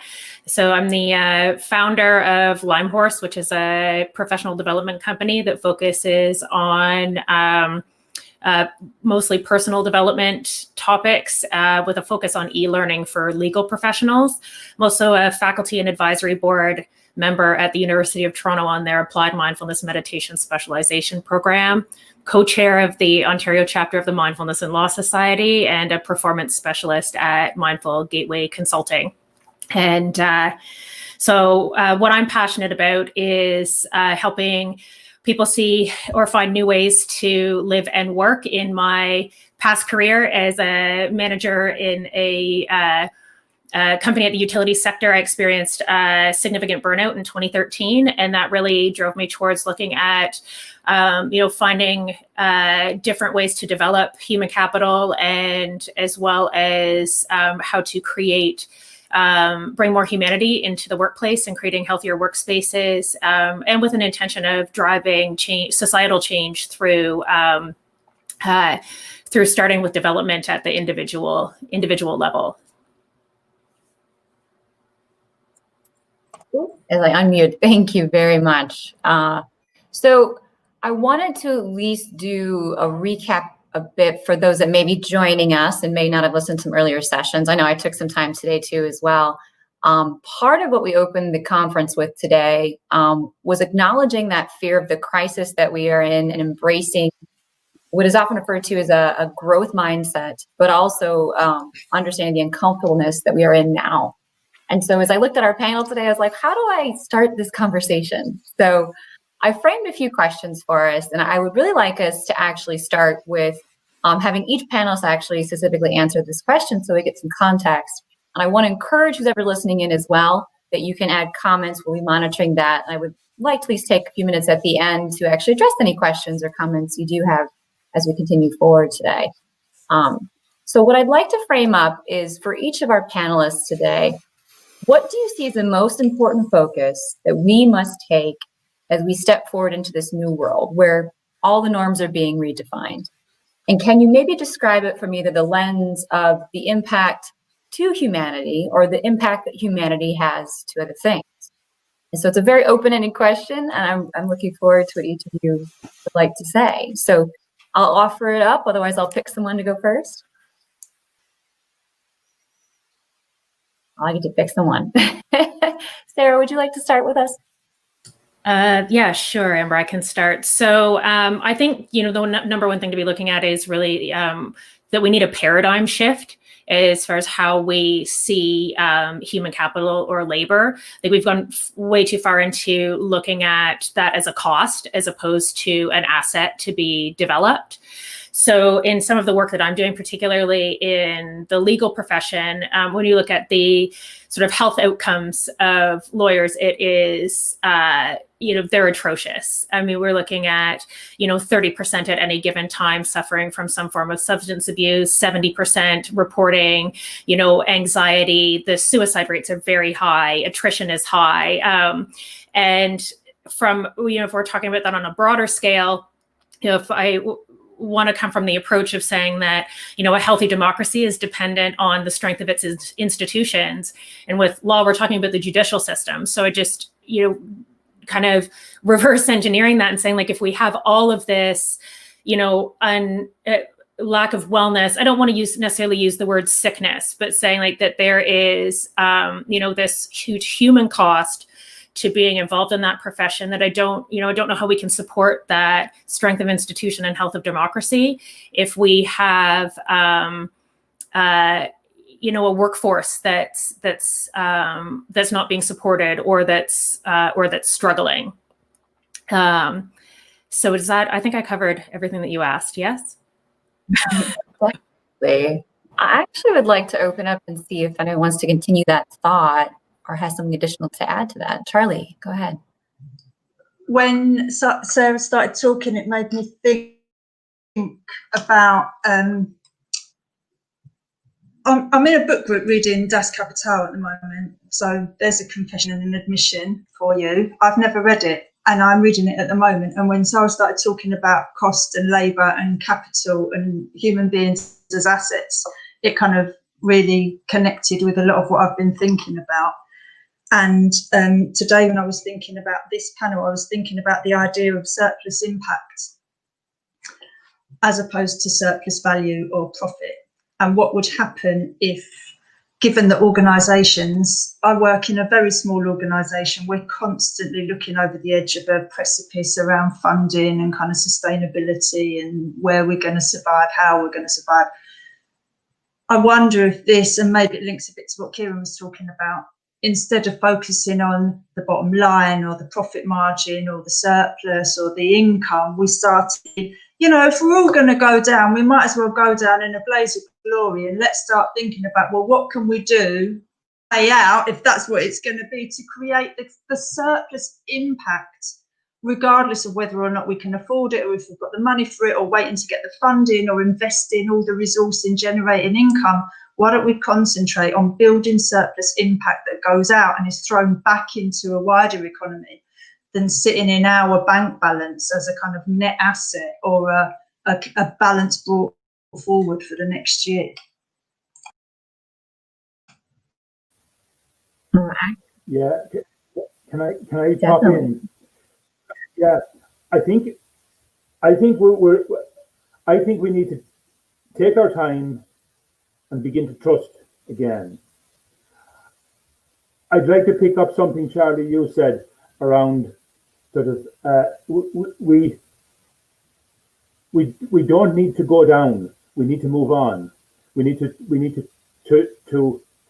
to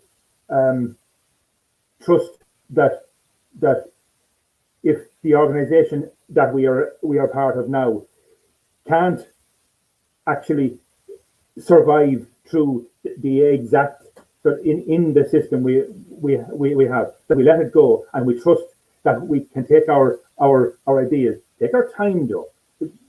We're all in such a hurry, we're all in such a rush for answers.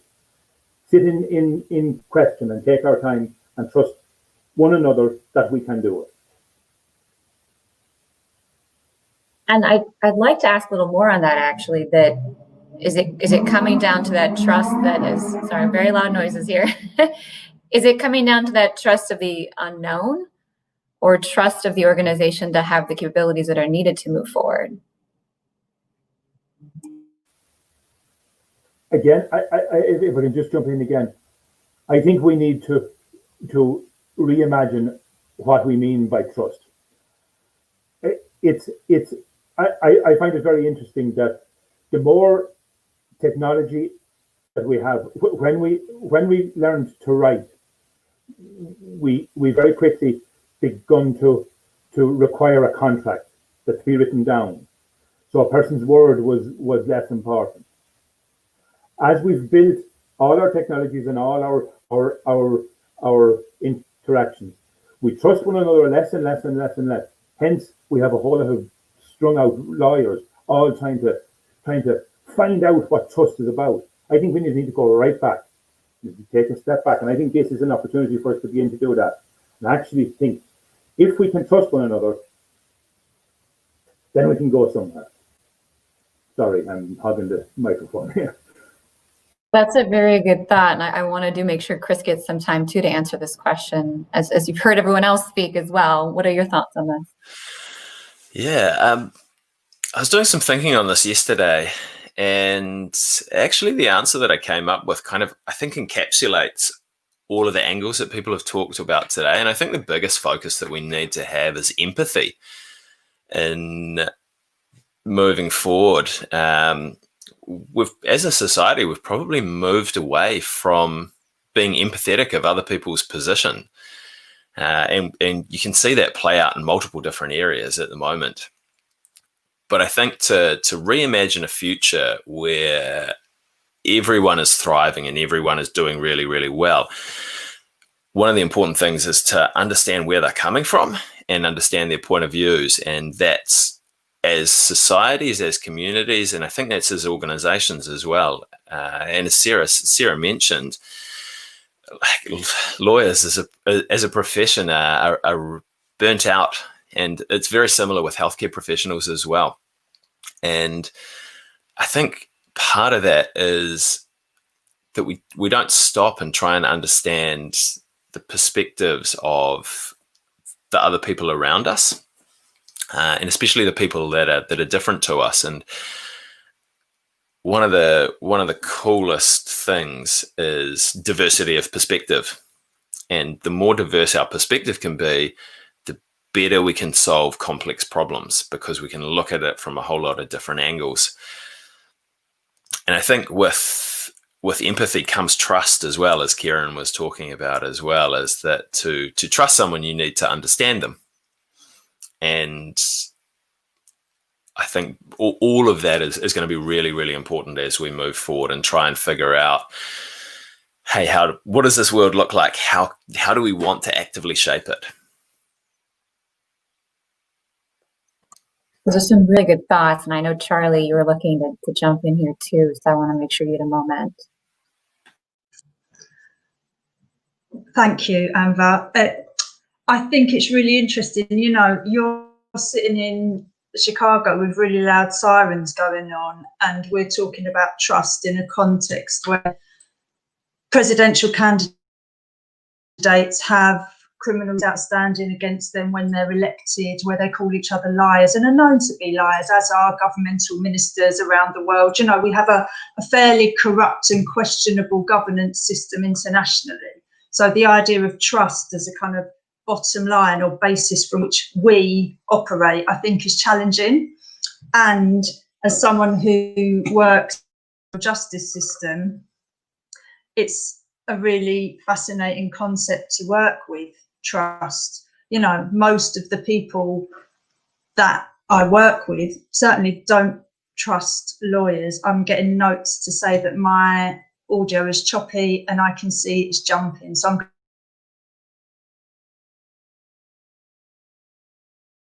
we might have lost you for a moment, but you're back now. Try again. Oh. Okay, thank you. Sorry about that. Everyone's logging on to Netflix at London time now. Yeah, I think trust is a really interesting concept, and I think for a lot of people, trust is it's been eroded to such a point that actually getting it back is going to take a lot of work. It doesn't happen in a vacuum. In terms of the systems and context that we all exist in and have to navigate, maybe we have to start on the outside before we can reconnect with some of the people we need to bring along. I don't think it's going to be simple, and I don't think it's just about standing back or standing still. I think it's about really redesigning, deconstructing, and rebuilding. And I know, Sarah, you wanted to jump in here too. Yeah, I actually just had a couple of comments to pick up on, both Karen and Chris and Charlie as well. But what I thought was really interesting about, I mean, Karen's comment about needing to slow down, and you know, Chris talking about empathy and trust. And we were talking, I know I started off the conversation with lawyers and burnout, but you know, we're seeing burnout everywhere. Healthcare professionals, you know, single mothers working 2 jobs, the guy who's got the big mansion and the, you know, Maseratis trying to service his debt and all of the people, and through the rush, like there really isn't, even down to, you know, an associate professor that's, you know, on food stamps, just trying to make a path towards tenure. Like it's something that is, you know, affecting so like all economic levels, all demographics, this sort of sense of, and I think it almost ends up contributing a little bit to a sense of you know, scarcity and hopelessness. And the challenge with, you know, trust in that situation, the way that I look at it is, if I wanted to frame trust as being sort of this idea that, you know, I'm taking someone's, you know, best interest into consideration, and in turn they're taking my best interest into consideration, you know, when we're not, you know, taking the time to consider both our own and others' best interests in this kind of rapid drive towards efficiency and innovation and acceleration and profit. Like, for example, I mean, law is a service profession. It's meant to be a service profession. And then, you know, there's eroding trust in that profession, in the fact that it looks like it's driving more towards profits. You know, a lot of people, the trust isn't there because you don't trust the person to provide the service, because what's happening is looking at, you know, how that profession has changed in order to drive profits. And, you know, and the consequences of that. And I think, you know, in order to create this more trusting, empathetic, you know, environment, we have to be willing to, you know, change what we consider value as well. I mean, being so, you know, results and profit driven makes it, you know, very hard to shift that paradigm into being more value-based and service-based. And, you know, the reason why I bring this up as well is, like, we're seeing this unfold in the world more and more too, is, you know, when people are stressed, their ability to hold different perspectives or conflicting perspectives or experience empathy, feel openness, changes. So if we want to be building more trusting, more human-based environments, like I think we have to take the foot off the gas pedal a little bit, so that you can allow for, you know, that type of cultivation. Because I mean, I think, you know, we're pushing people so hard in this one direction that there's just no room to explore a lot of the things that everyone on this panel is talking about is necessary. And I think, you know, we're creating this burnout debt that is going to come due at some point in the very near future, if there isn't some significant change into the way that, at least in like Western society, we're operating. You know, those are some really great points, because I've heard all of you say so far, you know, building trust, redefining trust, getting to a point of empathy, really having that diversification of thought to help solve these complex problems that we have right now. It already leads to it, and Sarah, you were starting to go down this path as well. Part of what I want to ask each of you too, to share a bit of your perspective, especially because you come from very diverse backgrounds as well. What are some activities or things that we can do differently, individually or even within our communities, as we move forward to address those challenges? Because I heard one key theme, which is we need to sit still almost. And I don't want to say that's the solution, and I'd love for each of you to share what your thoughts are, and again, how we do that as an individual, but also within our communities as we move forward. Anyone want to start us off? I think that if we can, on a practical level, as we go about our daily interactions with all those around us, if we reframe and stop looking for results now, and actually reframe and take a generational time frame, as opposed to before or after the virus is bunched, or that we actually take a generational view as to how we're going to tackle these things. I suspect, Charlie, some of the people you deal with, it's generational stuff that we've all accepted that in order to deal with the huge climate emergency we have, that's a generational job. But I think we just have to think about the same thing around to slow down and take things step by step slowly. I really appreciate that, Kieran, and I think there are different layers to the situation and media, and that can't just stop. And there is stuff that is longer term. And I think putting stuff in a historical context is really, really, really vital. So understanding generational history, whether it's at an individual or a systemic or organisational or national or international level, is really important. And I'd say that's one of the things we can do. What is the context for this event? What are the pre-existing or the necessary conditions for a pandemic like this to occur? This did not happen in a vacuum. It's not a single isolated event. What's the historical context around it? I think that is related to understanding systems rather than individuals as being responsible for events. You know, even when someone commits a horrendous crime, again, that hasn't happened in a vacuum. They might be an individual and you can put them in prison. But in the UK, we've got 86,000 people in prison and crime is not going down. It's not sitting. And I know in the US, if you want to talk about why imprisonment doesn't work, that's a great example. You know, individualising and scapegoating people for systemic, I think it's another thing we can all stop. And in the moments where we're kind of taking our time, maybe we can think about what does this mean in the wider system?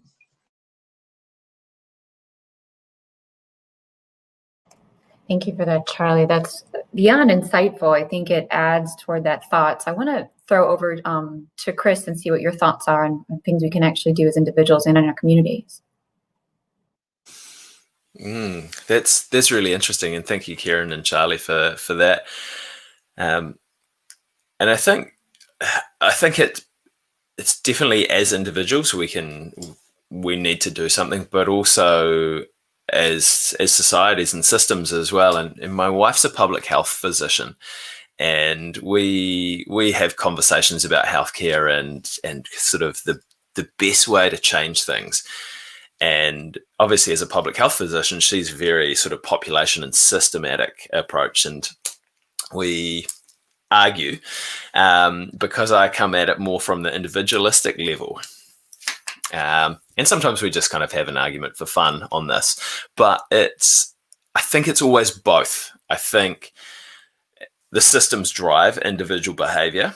So they need to change, and we need to look at them from a generational viewpoint, because we know that the systems are going to take a little while to change. But I think as individuals, we can be far more agile in terms of driving change now. And I think to kind of carry on from one of Kieran's points as well, is that it's taking a little bit of time to slow down, or maybe not slow down exactly, but taking a little bit of time to pause and actually have a look around at what's going on in the world, but also having a look at what's going on in ourselves as well, because we can get so wrapped up in the go that sometimes we forget to ask ourselves questions and be aware of what is actually happening, that your head's just down, and then all of a sudden you look up and you think, how the hell did I get here? So it's taking that time to stop and notice things and ask yourself some questions. And I think another thing that we should be doing is, at an individual level, but also at a systemic level, is having conversations with people as people, rather than just, as Sarah mentioned, as human capital, that we need to drive a business outcome or some kind of outcome, whether it being taking the kids to Nana's house sort of outcome, talking to people about their feelings, talking to them about what else is going on. Oh, sorry, my alarm's just going off telling me to wake up.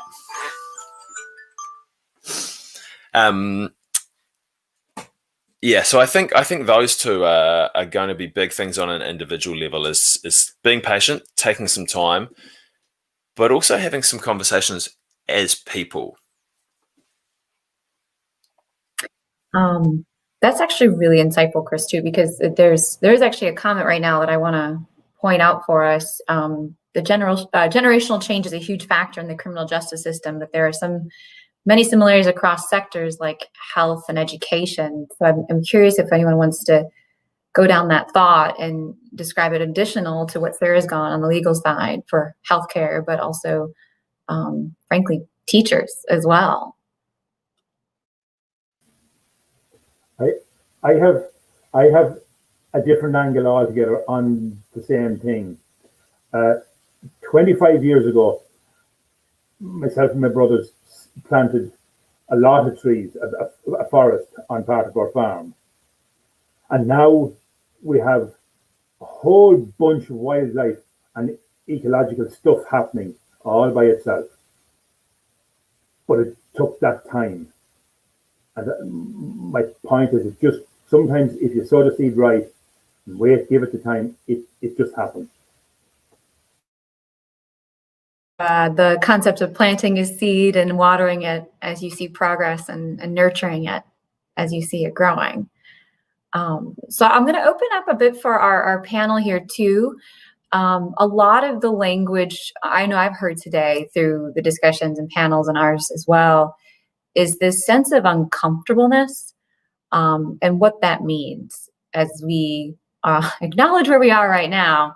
But also what we've talked through as well with focusing back to how we actually get to empathy and trust to make better decisions about what society could be as we go forward. So how do we address that uncomfortableness, even in, like, say, the global community? I could make a quick comment on that. So I think there's a little bit on what Chris was saying too about the system and the individual, and that it's a bit of both, where we have, systems that drive behavior, and then because an individual is a component of a system, their behavior drives the system as well.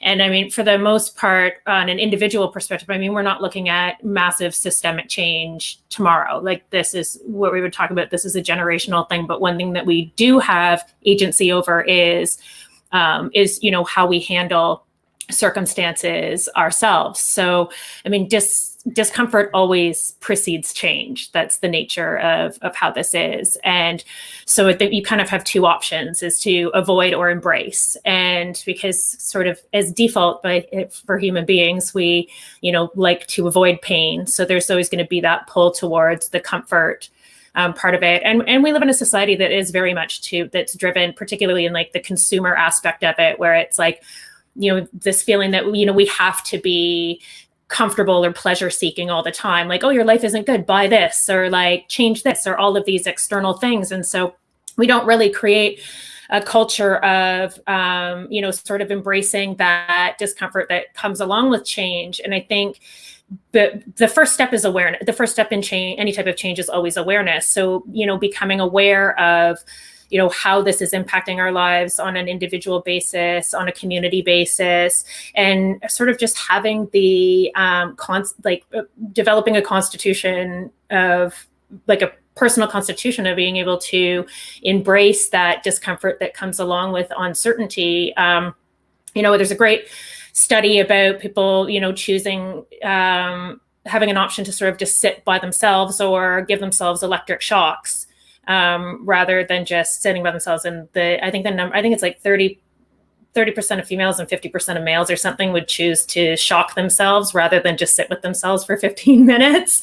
So if that's any indicator of like what type of challenge this is for people. But I think, like, question I always ask people that say like, oh, I can't, sit with myself or sit with this, is like, if you don't take the time to listen to yourself, how on earth can you possibly know what you need.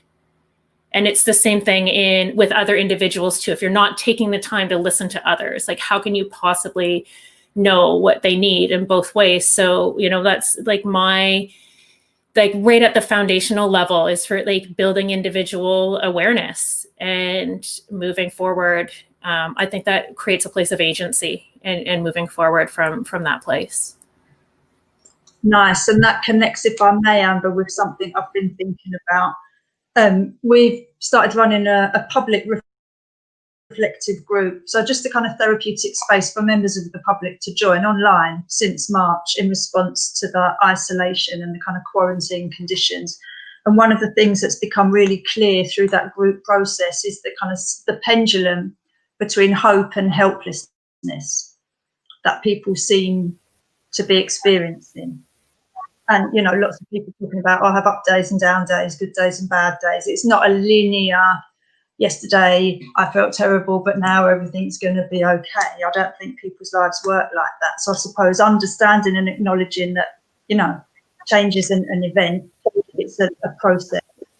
And then for us, it's been about thinking about and locating power, personally, physically, positionally, politically, where is the power in this system? Where is the disturbance in the system? And where is the power in terms of Sarah talking about agency and kind of do I have in it? What is the limited power that I might have in this situation, or the extreme power that I might have in this situation? And then I think finally, one of the biggest things for us, me personally and us as an organisation, has been who can I do this with? Who can I talk to about this? Who can do this with me? Who can challenge me or pick this apart for me? Who can critique this? But I can't just sit here with it on my own necessarily anymore. Somebody else must be useful in this process, and how can I connect?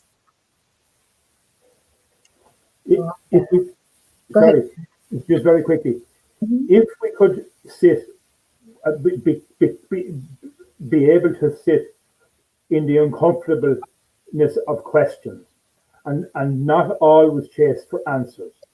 If it could tackle a lot of those things. Because again, it's about slowing down and not expecting answers all the time. We answers are comfortable, questions are not comfortable. But the more we ponder the question, the better chance we have, I think. Go ahead, Chris. I really agree with all of what's been said with that. And I mean, with discomfort, as you said, it catalyzes change, it pushes us forward. And a lot of people are going to thrive in this situation. They're going to be absolutely loving it and they're going to be performing at a really high level. But also a lot of people are going to be overwhelmed. And they're the ones that aren't going to be able to sit with those uncomfortable questions. So I think the key for those people is to help to try and create a sense of psychological safety for them. Mm-hmm. Like, how can I make myself feel just a little bit safer? And whether that's not watching as much news as you would normally watch, so you feel a little bit safer that way, or whether it's going and sitting in a really comfortable place as you ask yourself those questions, or as Charlie said, talking to someone who you trust, who can support you.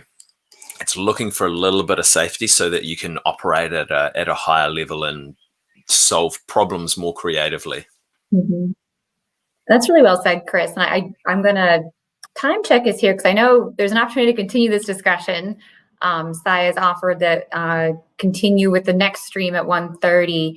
That anyone on the panel here wants to continue with this to join over as well, and for our audience to join as well. I know we haven't received quite as many comments. Thank you for those that did, but I do want to say thank you to our panelists. I felt like this was a very helpful discussion, but also hopefully enlightened anyone who listened in and will listen in the future about ways they can make a difference in their day-to-day and for others around them too.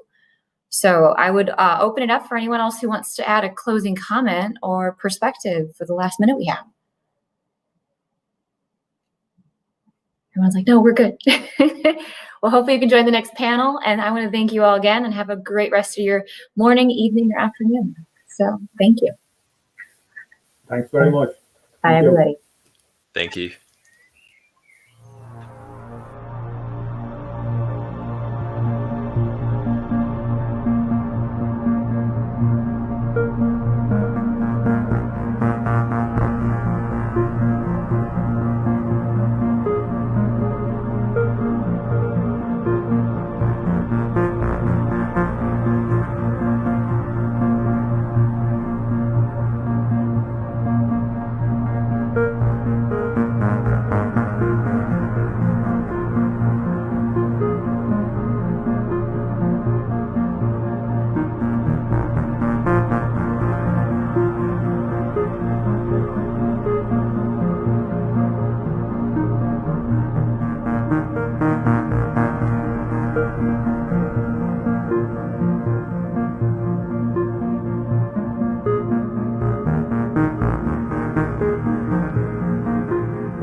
Good afternoon. Good afternoon. How's everyone doing today? Hey, how are you? Great. Great, thank you. Great. We have everyone. Let's get started. Good morning, good afternoon, good evening. Hey, viewers who are watching this conversation from different parts of the world.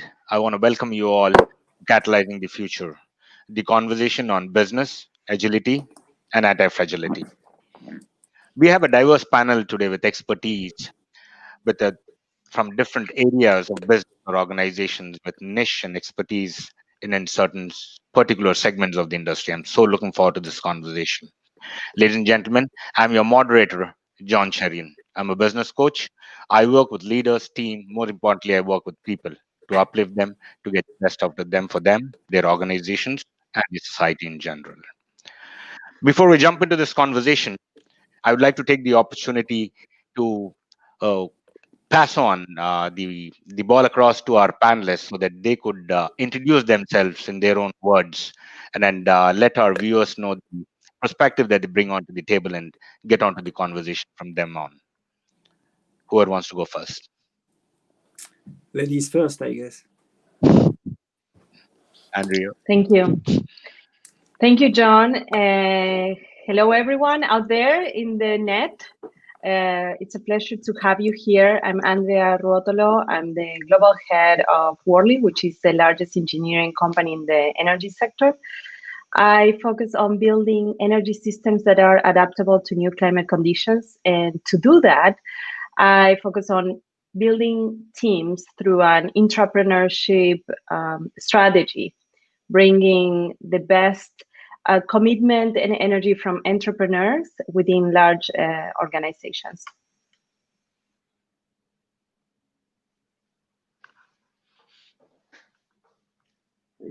Rafael Allen, whoever wants to go next. Rafi, go ahead. Okay, thank you. Hello, everyone. Thank you for having me. My name is Raphaël de Vitoris. I'm in France, and how can I say? I'm a practitioner in crisis management. I'm the crisis manager of an industrial multinational.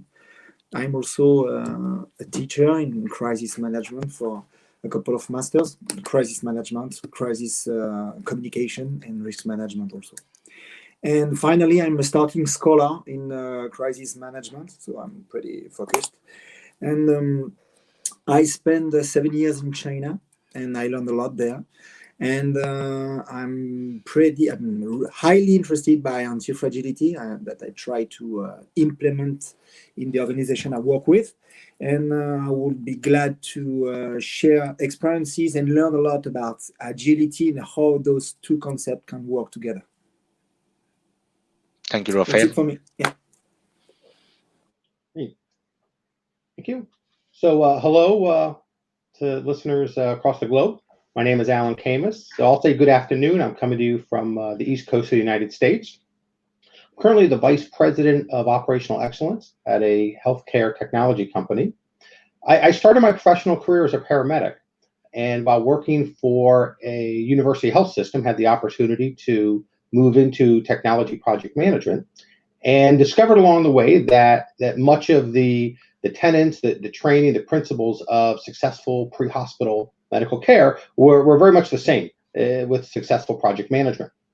And from there, continued my career focusing on project management offices and building agile organizations, and now a broader take on in the area of operational excellence, all surrounding how to effectively deliver the work of a business and what you have to deliver. And so in more recent times, obviously an increased interest in anti-fragility and how that is different from a company's ability to be resilient or agile. Thank you, Alan. Business agility and anti-fragility. What are these? Are they interrelated? What do they mean to you? So I guess I'll start, and then we can go from there.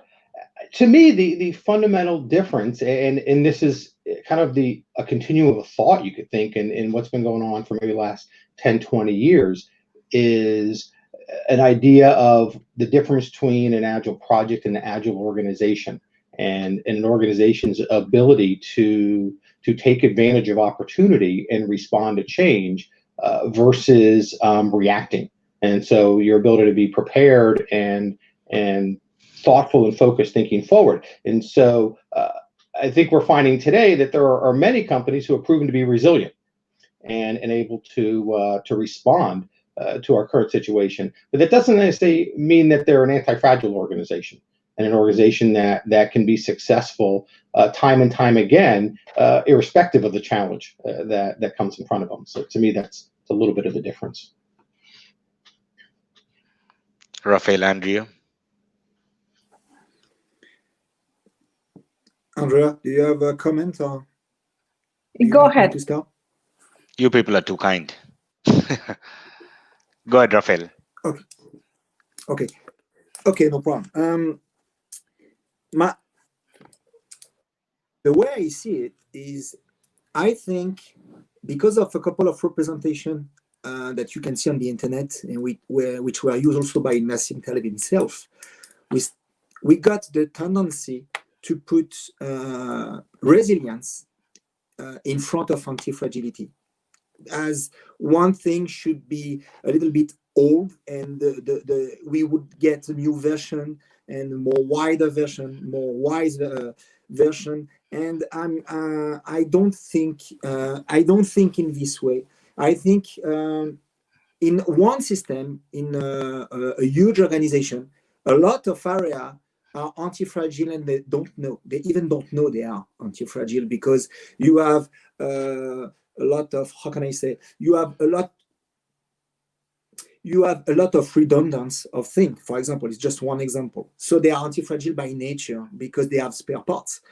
And they even don't know the concept of anti-fragility. And sometimes some areas are resilient, and that's good, because anti-fragile, you cannot have a full system anti-fragile. And the fact is, the complementarity between those are very interesting. And for my part, what I see in Europe, a lot of companies go through resilience and try to put resilience everywhere. And right now they just speak about anti-fragility without associating anti-fragility with volatility, which is the main concept of anti-fragility. And what I see is a kind of misunderstanding maybe of the concept of Taleb, if he's right. And the fact is, my feeling is sometimes we try to associate, to force the commitment between agility and anti-fragility.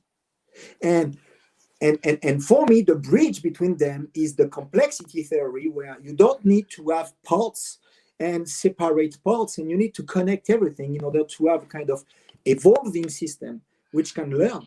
And this is the common border between anti-fragility and resilience. And it's a common border, I repeat that, because both have this property.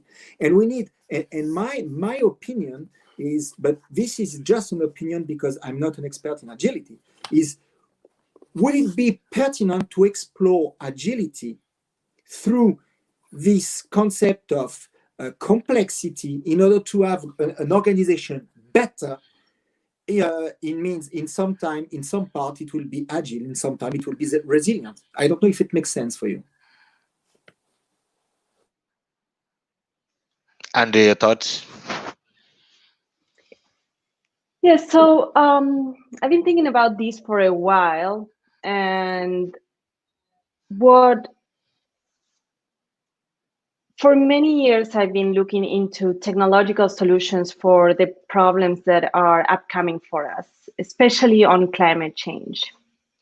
And so observing what the solutions could be, I discovered along the way that yes, technological solutions can help us build resilient systems, right? But we will not get to those resilient systems being built if the humans behind the implementation of the technology are suffering from impacts that basically breaks down their ability to operate, right? And so it's important to have resilient systems so that we can have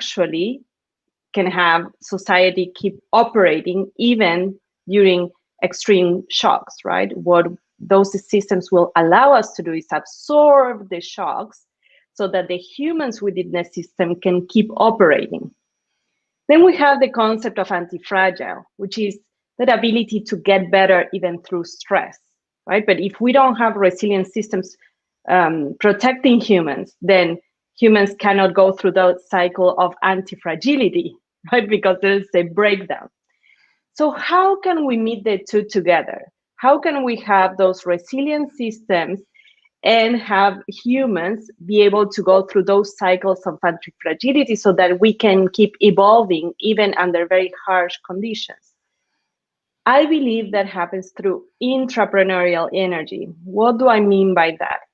How to build those anti-fragile systems, communities, through business. I think that to build a sustainable future, we actually need companies to start operating slightly differently. How? Through cross-functional teams that cover a wide range of generations. We need the Gen Zs working with the millennials, working with the boomers, right? And what I mean by intrapreneurial energy is by creating innovation within large organizations that can have quite a lot of impact in the world. They already have the infrastructure and the connections, but doing it with entrepreneurial energy. So meeting the best of the large corporations with the best of the startup companies.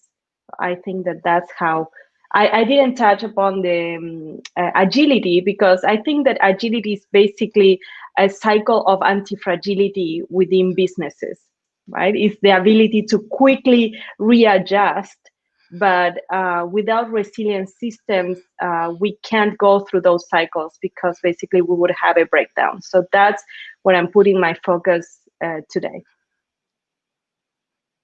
Thank you, Andrea. And like Raphael said, right, there is an overlap, I guess. Alan, your thoughts on this?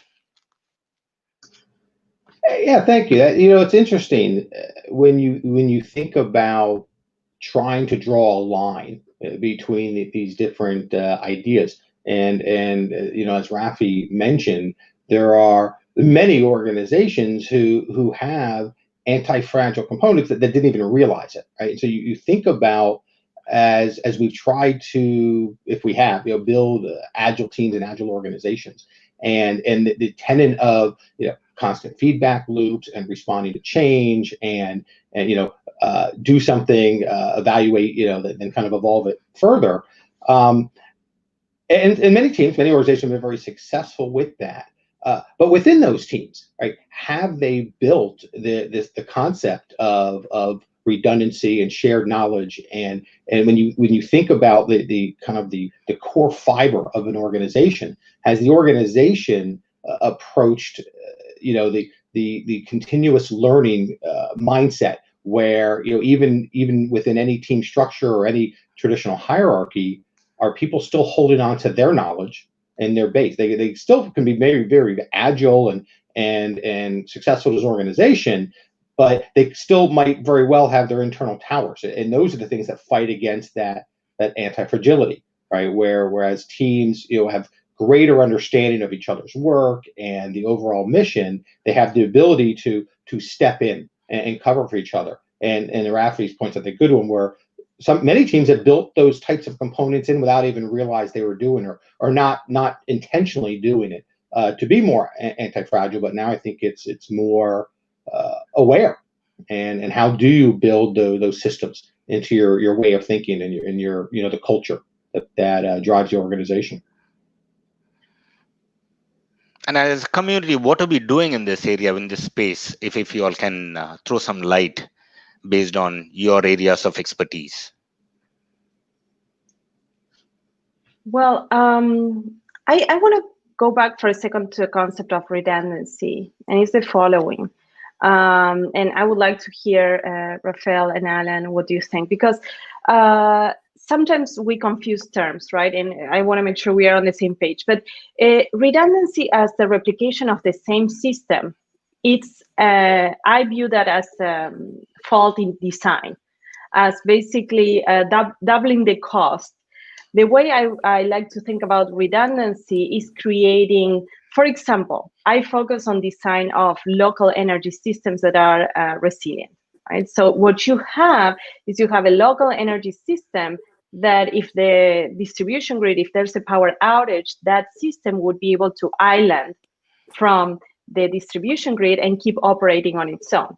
But these are two different systems, right? One is how the grid operates, the traditional grid, and then you have a local energy system. So that type of redundancy is helpful, but you have systems that are different. If you just replicate the same, you're just adding cost and not necessarily adding value. May I have a comment on that one? Yes, please. What about your two kidneys? We have two kidneys, we have two eyes, and it's a biological spare part which allows our species to go through the ages. And I totally understand your point, and I will make the bridge with what was said just before, because I think it was very, very, very fascinating, and because the mention of entrepreneurship was perfect, because entrepreneurs are anti-fragile people by nature. And also the comment of Alan regarding the teams, the way they do is key. And this is where I totally agree with what was said. And the comment I would make on that thing is, for my part, I think the diagnosis is totally perfect. But the lever, I don't have the same perspective regarding the lever. Because by anti-fragility, we need to, the interpretation I have after having read the book of Nassim Taleb and also his scholar studies, which is a nightmare if you don't like math, and trust me, don't try, because I cannot sleep anymore. And I'm not sure I understood a lot of things actually when it was his scholar job, but more seriously is the way you make a bet on the future. And the anti-fragility is just the way you manage volatility. If we start from the point where volatility or anti-fragile stuff are things which gains from disorder, you just question the bet you make. And then you're like, every investment which costs me not a lot, but can give me a lot, is an anti-fragile approach. That's it, no more. So having two kidneys or two eyeballs, knowing that I live in the nature, I can have an accident, I can lose an eye, but I need to continue to survive. It's not a huge cost in terms of calorie, but it's a huge bet in terms of life expectancies and also for the life of the species. So that's where I see anti-fragility concept very key. And this thing force crisis management, sorry to come back on the topic I like, this and COVID-19 is a perfect example. This force crisis management to reinvent itself.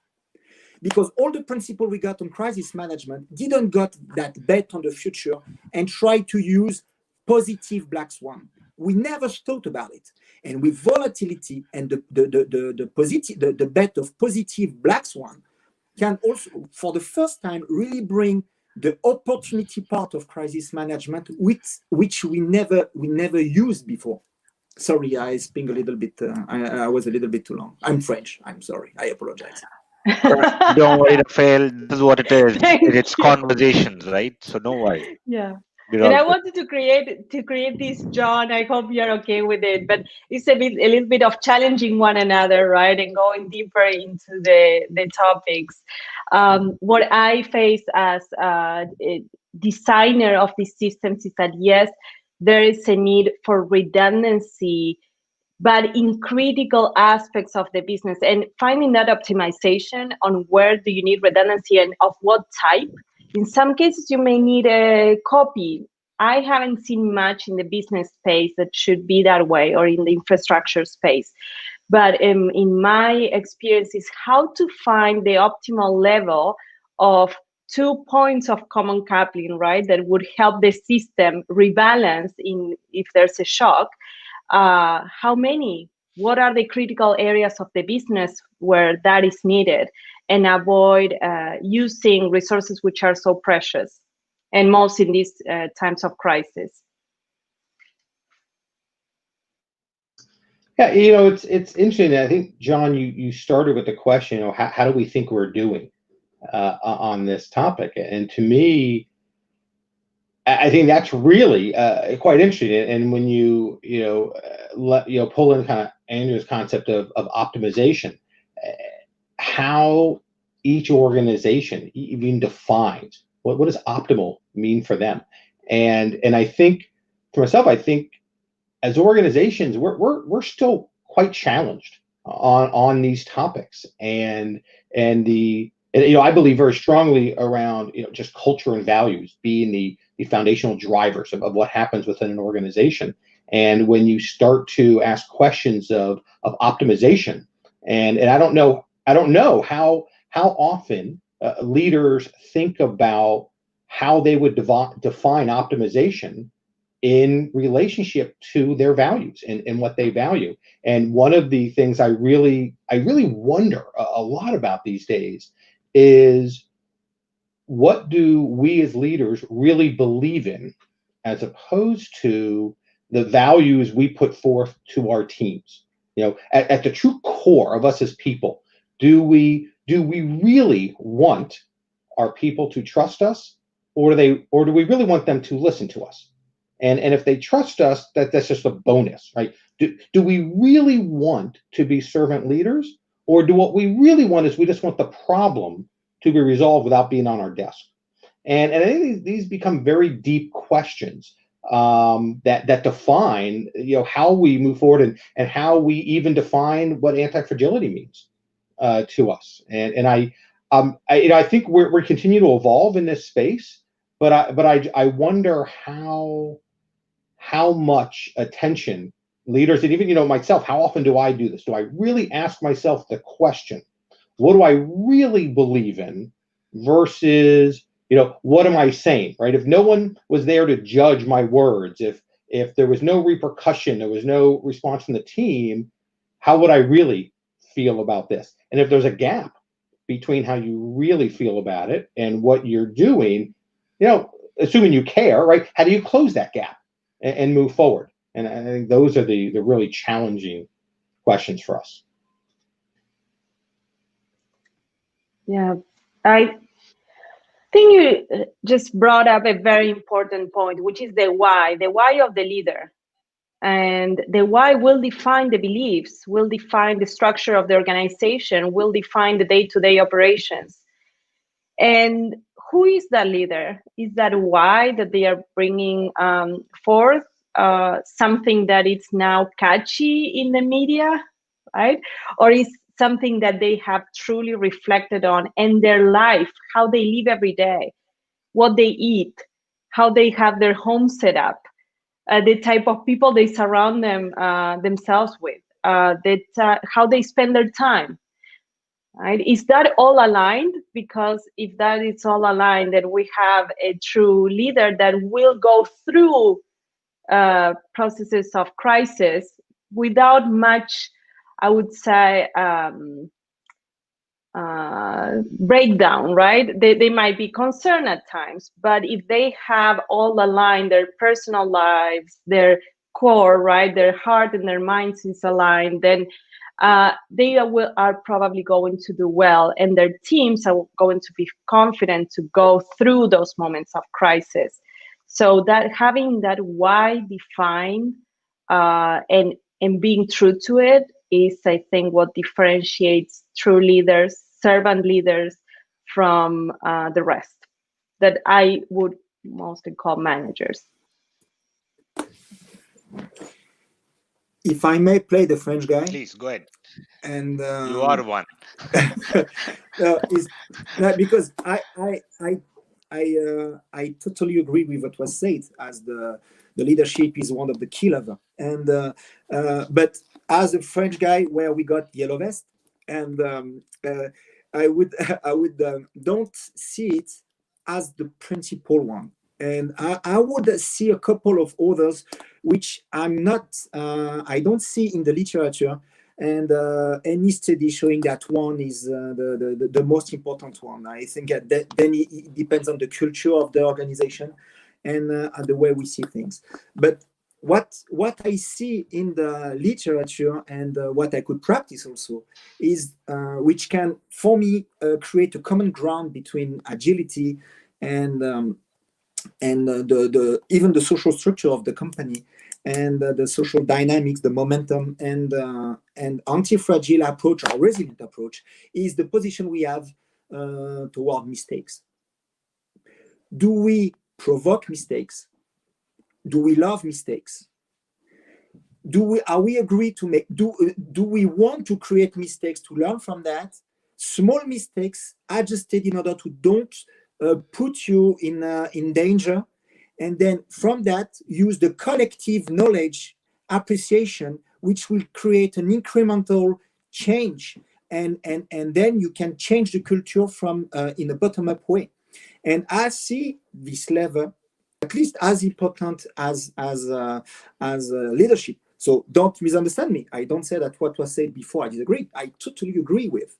But in parallel, I would say the cultural position of the organization toward mistakes. Because if you are afraid about make mistakes, and if you try to don't do any, I don't see how you can become agile or anti-fragile, because you never practice and you never put you in a danger, even if it's a calculated one.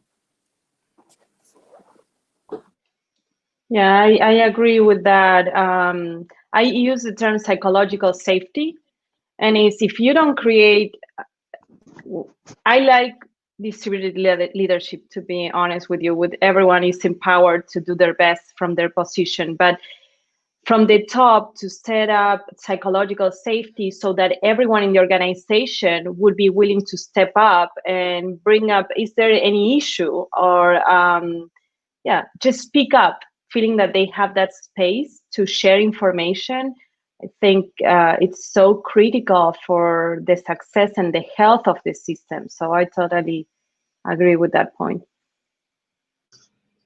Yeah, I think, it's a great point, and I think kind of where we kind of started some of this conversation about common understanding is there even a common understanding of what it means to fail fast, what it means to embrace and learn from failure, and I'm not sure there is. And so, for example, Andrea, you speak about working in utilities and some of your comments about redundancy, and I think a lot of people look at that and say, well, there's no room for mistake in what you do. Power can't be out, but they're kind of missing the point, right?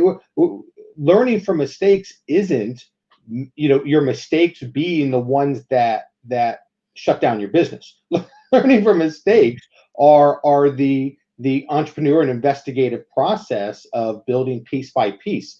And I don't know, how great, right, we are as organizations to foster that proper mindset and help people understand what that really means.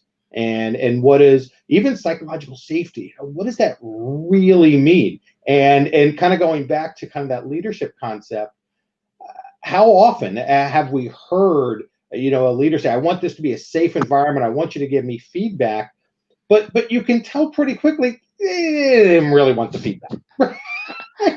They wanted you to feel like you could give the feedback, but they didn't really. And so these are all these really, kind of deep subtleties that I think totally, impact our ability to have business agility, the ability to be anti-fragile, and I'm sure we're having crisis management. You probably see this all the time, and just having to manage, the thought of it, crisis management. Then you should have no crisis, right? And you shouldn't be taking large risks because that's how you manage it. But from what you've said, right, that's not how you believe, right? It's if you learn how to manage the small things, maybe that's how you avoid the large crises. Yes. So true about maybe setting up a program, but then maybe organizations not actually be open for that, all that data points, right? All those data points. So I find one example fascinating from Ray Dalio. He has a system, I probably will not say this system the right name, or maybe it's dot loop. I think he created a system where everyone in the organization, even the interns, are able from the beginning to give comments even on how he's presenting, right? He's the CEO of that organization, the largest hedge fund in the world. And so I think that's fascinating that a CEO would be as humble, say, I'm constantly learning. I want to hear from everyone in the organization. And that's where technology can help us, right? To create open platforms where everyone has a voice and can share what are they seeing from their corner of the organization. Right. And I think that concept is so critical. I think as we just develop as professionals, it becomes harder. You know, you have more to do, and you maybe move up in an organization. It becomes harder and harder to stay closely connected with the lives of everybody else, and at different levels in the organization. And in creating those type of open environments, I think are incredibly enriching and transformative. Absolutely. And I just have a comment on that, because I think regarding the connection and the technology, and this has a lot of new tools. It brings good solution, but it brings new risk. And the fact is, what we see right now in most of organizations is a huge investment in resources and time to work on just cyber attack, for example. And then a huge dependence on a lot of systems. And actually, there is a scientist in 1984 wrote a very wonderful book. His name is Charles Perrault, and he wrote about he discussed about the accidents and the normal accident theory. And he said that more complex is your, crises are coming because of two levels. First is more complex your organization will become, and more how can I say, more problem you will have. Statistically speaking, you will have some problems appearing. Second, because of you will have an increasing of the coupling of activities, you will have a more propension to have big magnitude of problem. So those both levels work together to create a kind of a very good propice ground to big crisis. And the fact is, with all this connection, and I work with that because there is a lot of benefit with a lot of connection. It's pretty hard to work right now without all these tools and technical helps. But the fact is, it brings a lot of weaknesses all along the system. If sometimes just one application doesn't work anymore, this thing will create a problem with a lot of various applications which may become very critical. And sometimes some people doesn't know how to work without those tools because they are totally dependent on them. So that's where I guess, once more, anti-fragile approach need to be used as a kind of as a lens to analyze this problem. Because, for example, can we work with low tech, low technology? If everything breaks down, can we come back on paper and pencils to continue to work? It's a very easy question you can add to a lot of organizations. In this thing, it's a nightmare. A lot of insurance company, banking company started to redefine their continuity plan and start to make sure that the people who got the knowledge of these techniques and who are about to get retired will stay a little bit longer to teach to the young guys how to work with a paper and a pencil in the old school way. And the fact is, and where I see that, I see from my point of view a big anti-fragile approach, because they don't put a lot of investment because it doesn't cost a lot to do those things. It costs a bit. But the day it will be a nightmare, those banking companies will continue to operate. And that's a good bet, because the how can I say, the gray rhino, because if we have a big cyber attack, it's not a black swan anymore, so it will be a gray rhino. When the gray rhino will strike, those guys will survive when the competitors will disappear. So this thing will actually increase their market afterwards. So actually, it will be a positive black swan. A gray rhino can become a positive black swan just because they don't put all their eggs in the same basket. And sorry, I speak too long once more. I'm very French. Rafael, it's all good. That's what we're doing over here. We're having a conversation. Don't worry about it. And I think it's a great point, because I think when you think about an organization and the people in the organization, it begs the question, do people understand what they're trying to accomplish in their job, or do they understand the task they're being asked to do? And if all they understand is the task, then you start to see exactly what you described, the incredible dependence on technology or the tool. And if the tool isn't there, then they're not quite sure what to do, because that's what they understand is I complete a task with the tool. Versus when you really understand what you're trying to accomplish, and in the context of anti-fragility, you're able to step away from that tool and still accomplish. It might take longer, might not be as easy, but you still know what you're trying to accomplish, and you're able to do that more seamlessly. So yeah, that's a great point. Thank you, Alan. So, Go ahead, Andrea. yeah, one of the things that keeps me awake at night is that, well, we know that there will be more shocks to the system. At least, let's just look at it from the climate change perspective. We're just scratching the surface on what's going to happen, right? And we need to become more agile in implementing solutions, looking into where are the critical points in the system where we need to implement those solutions. We need to test things fast, fail fast, and keep learning, right?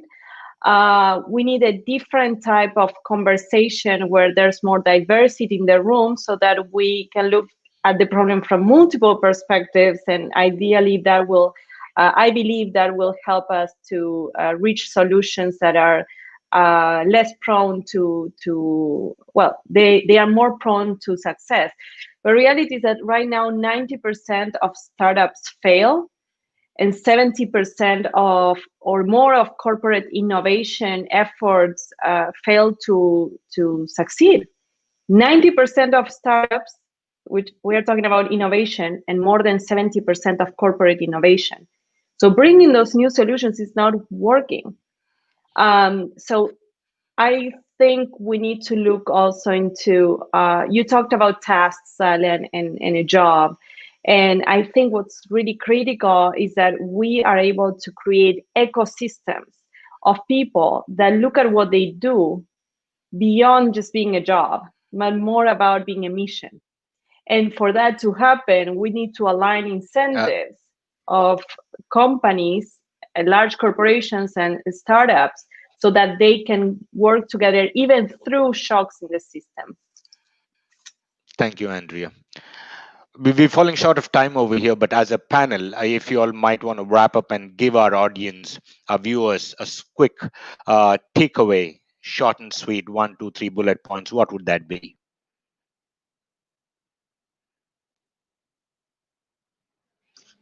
So I'll jump in, so I'm not on mute. I would say for me, it's figure out who you are, figure out what your purpose is, and your role within the organization. And if your role doesn't align with your purpose, figure out how to get it aligned, or find one that is. Because if they're not, you're going to find things challenging. Rafael?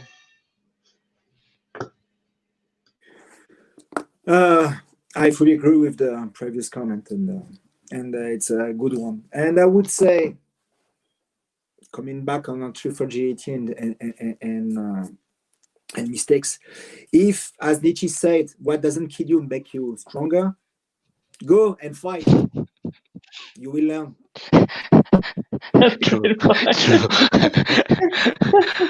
Andrea?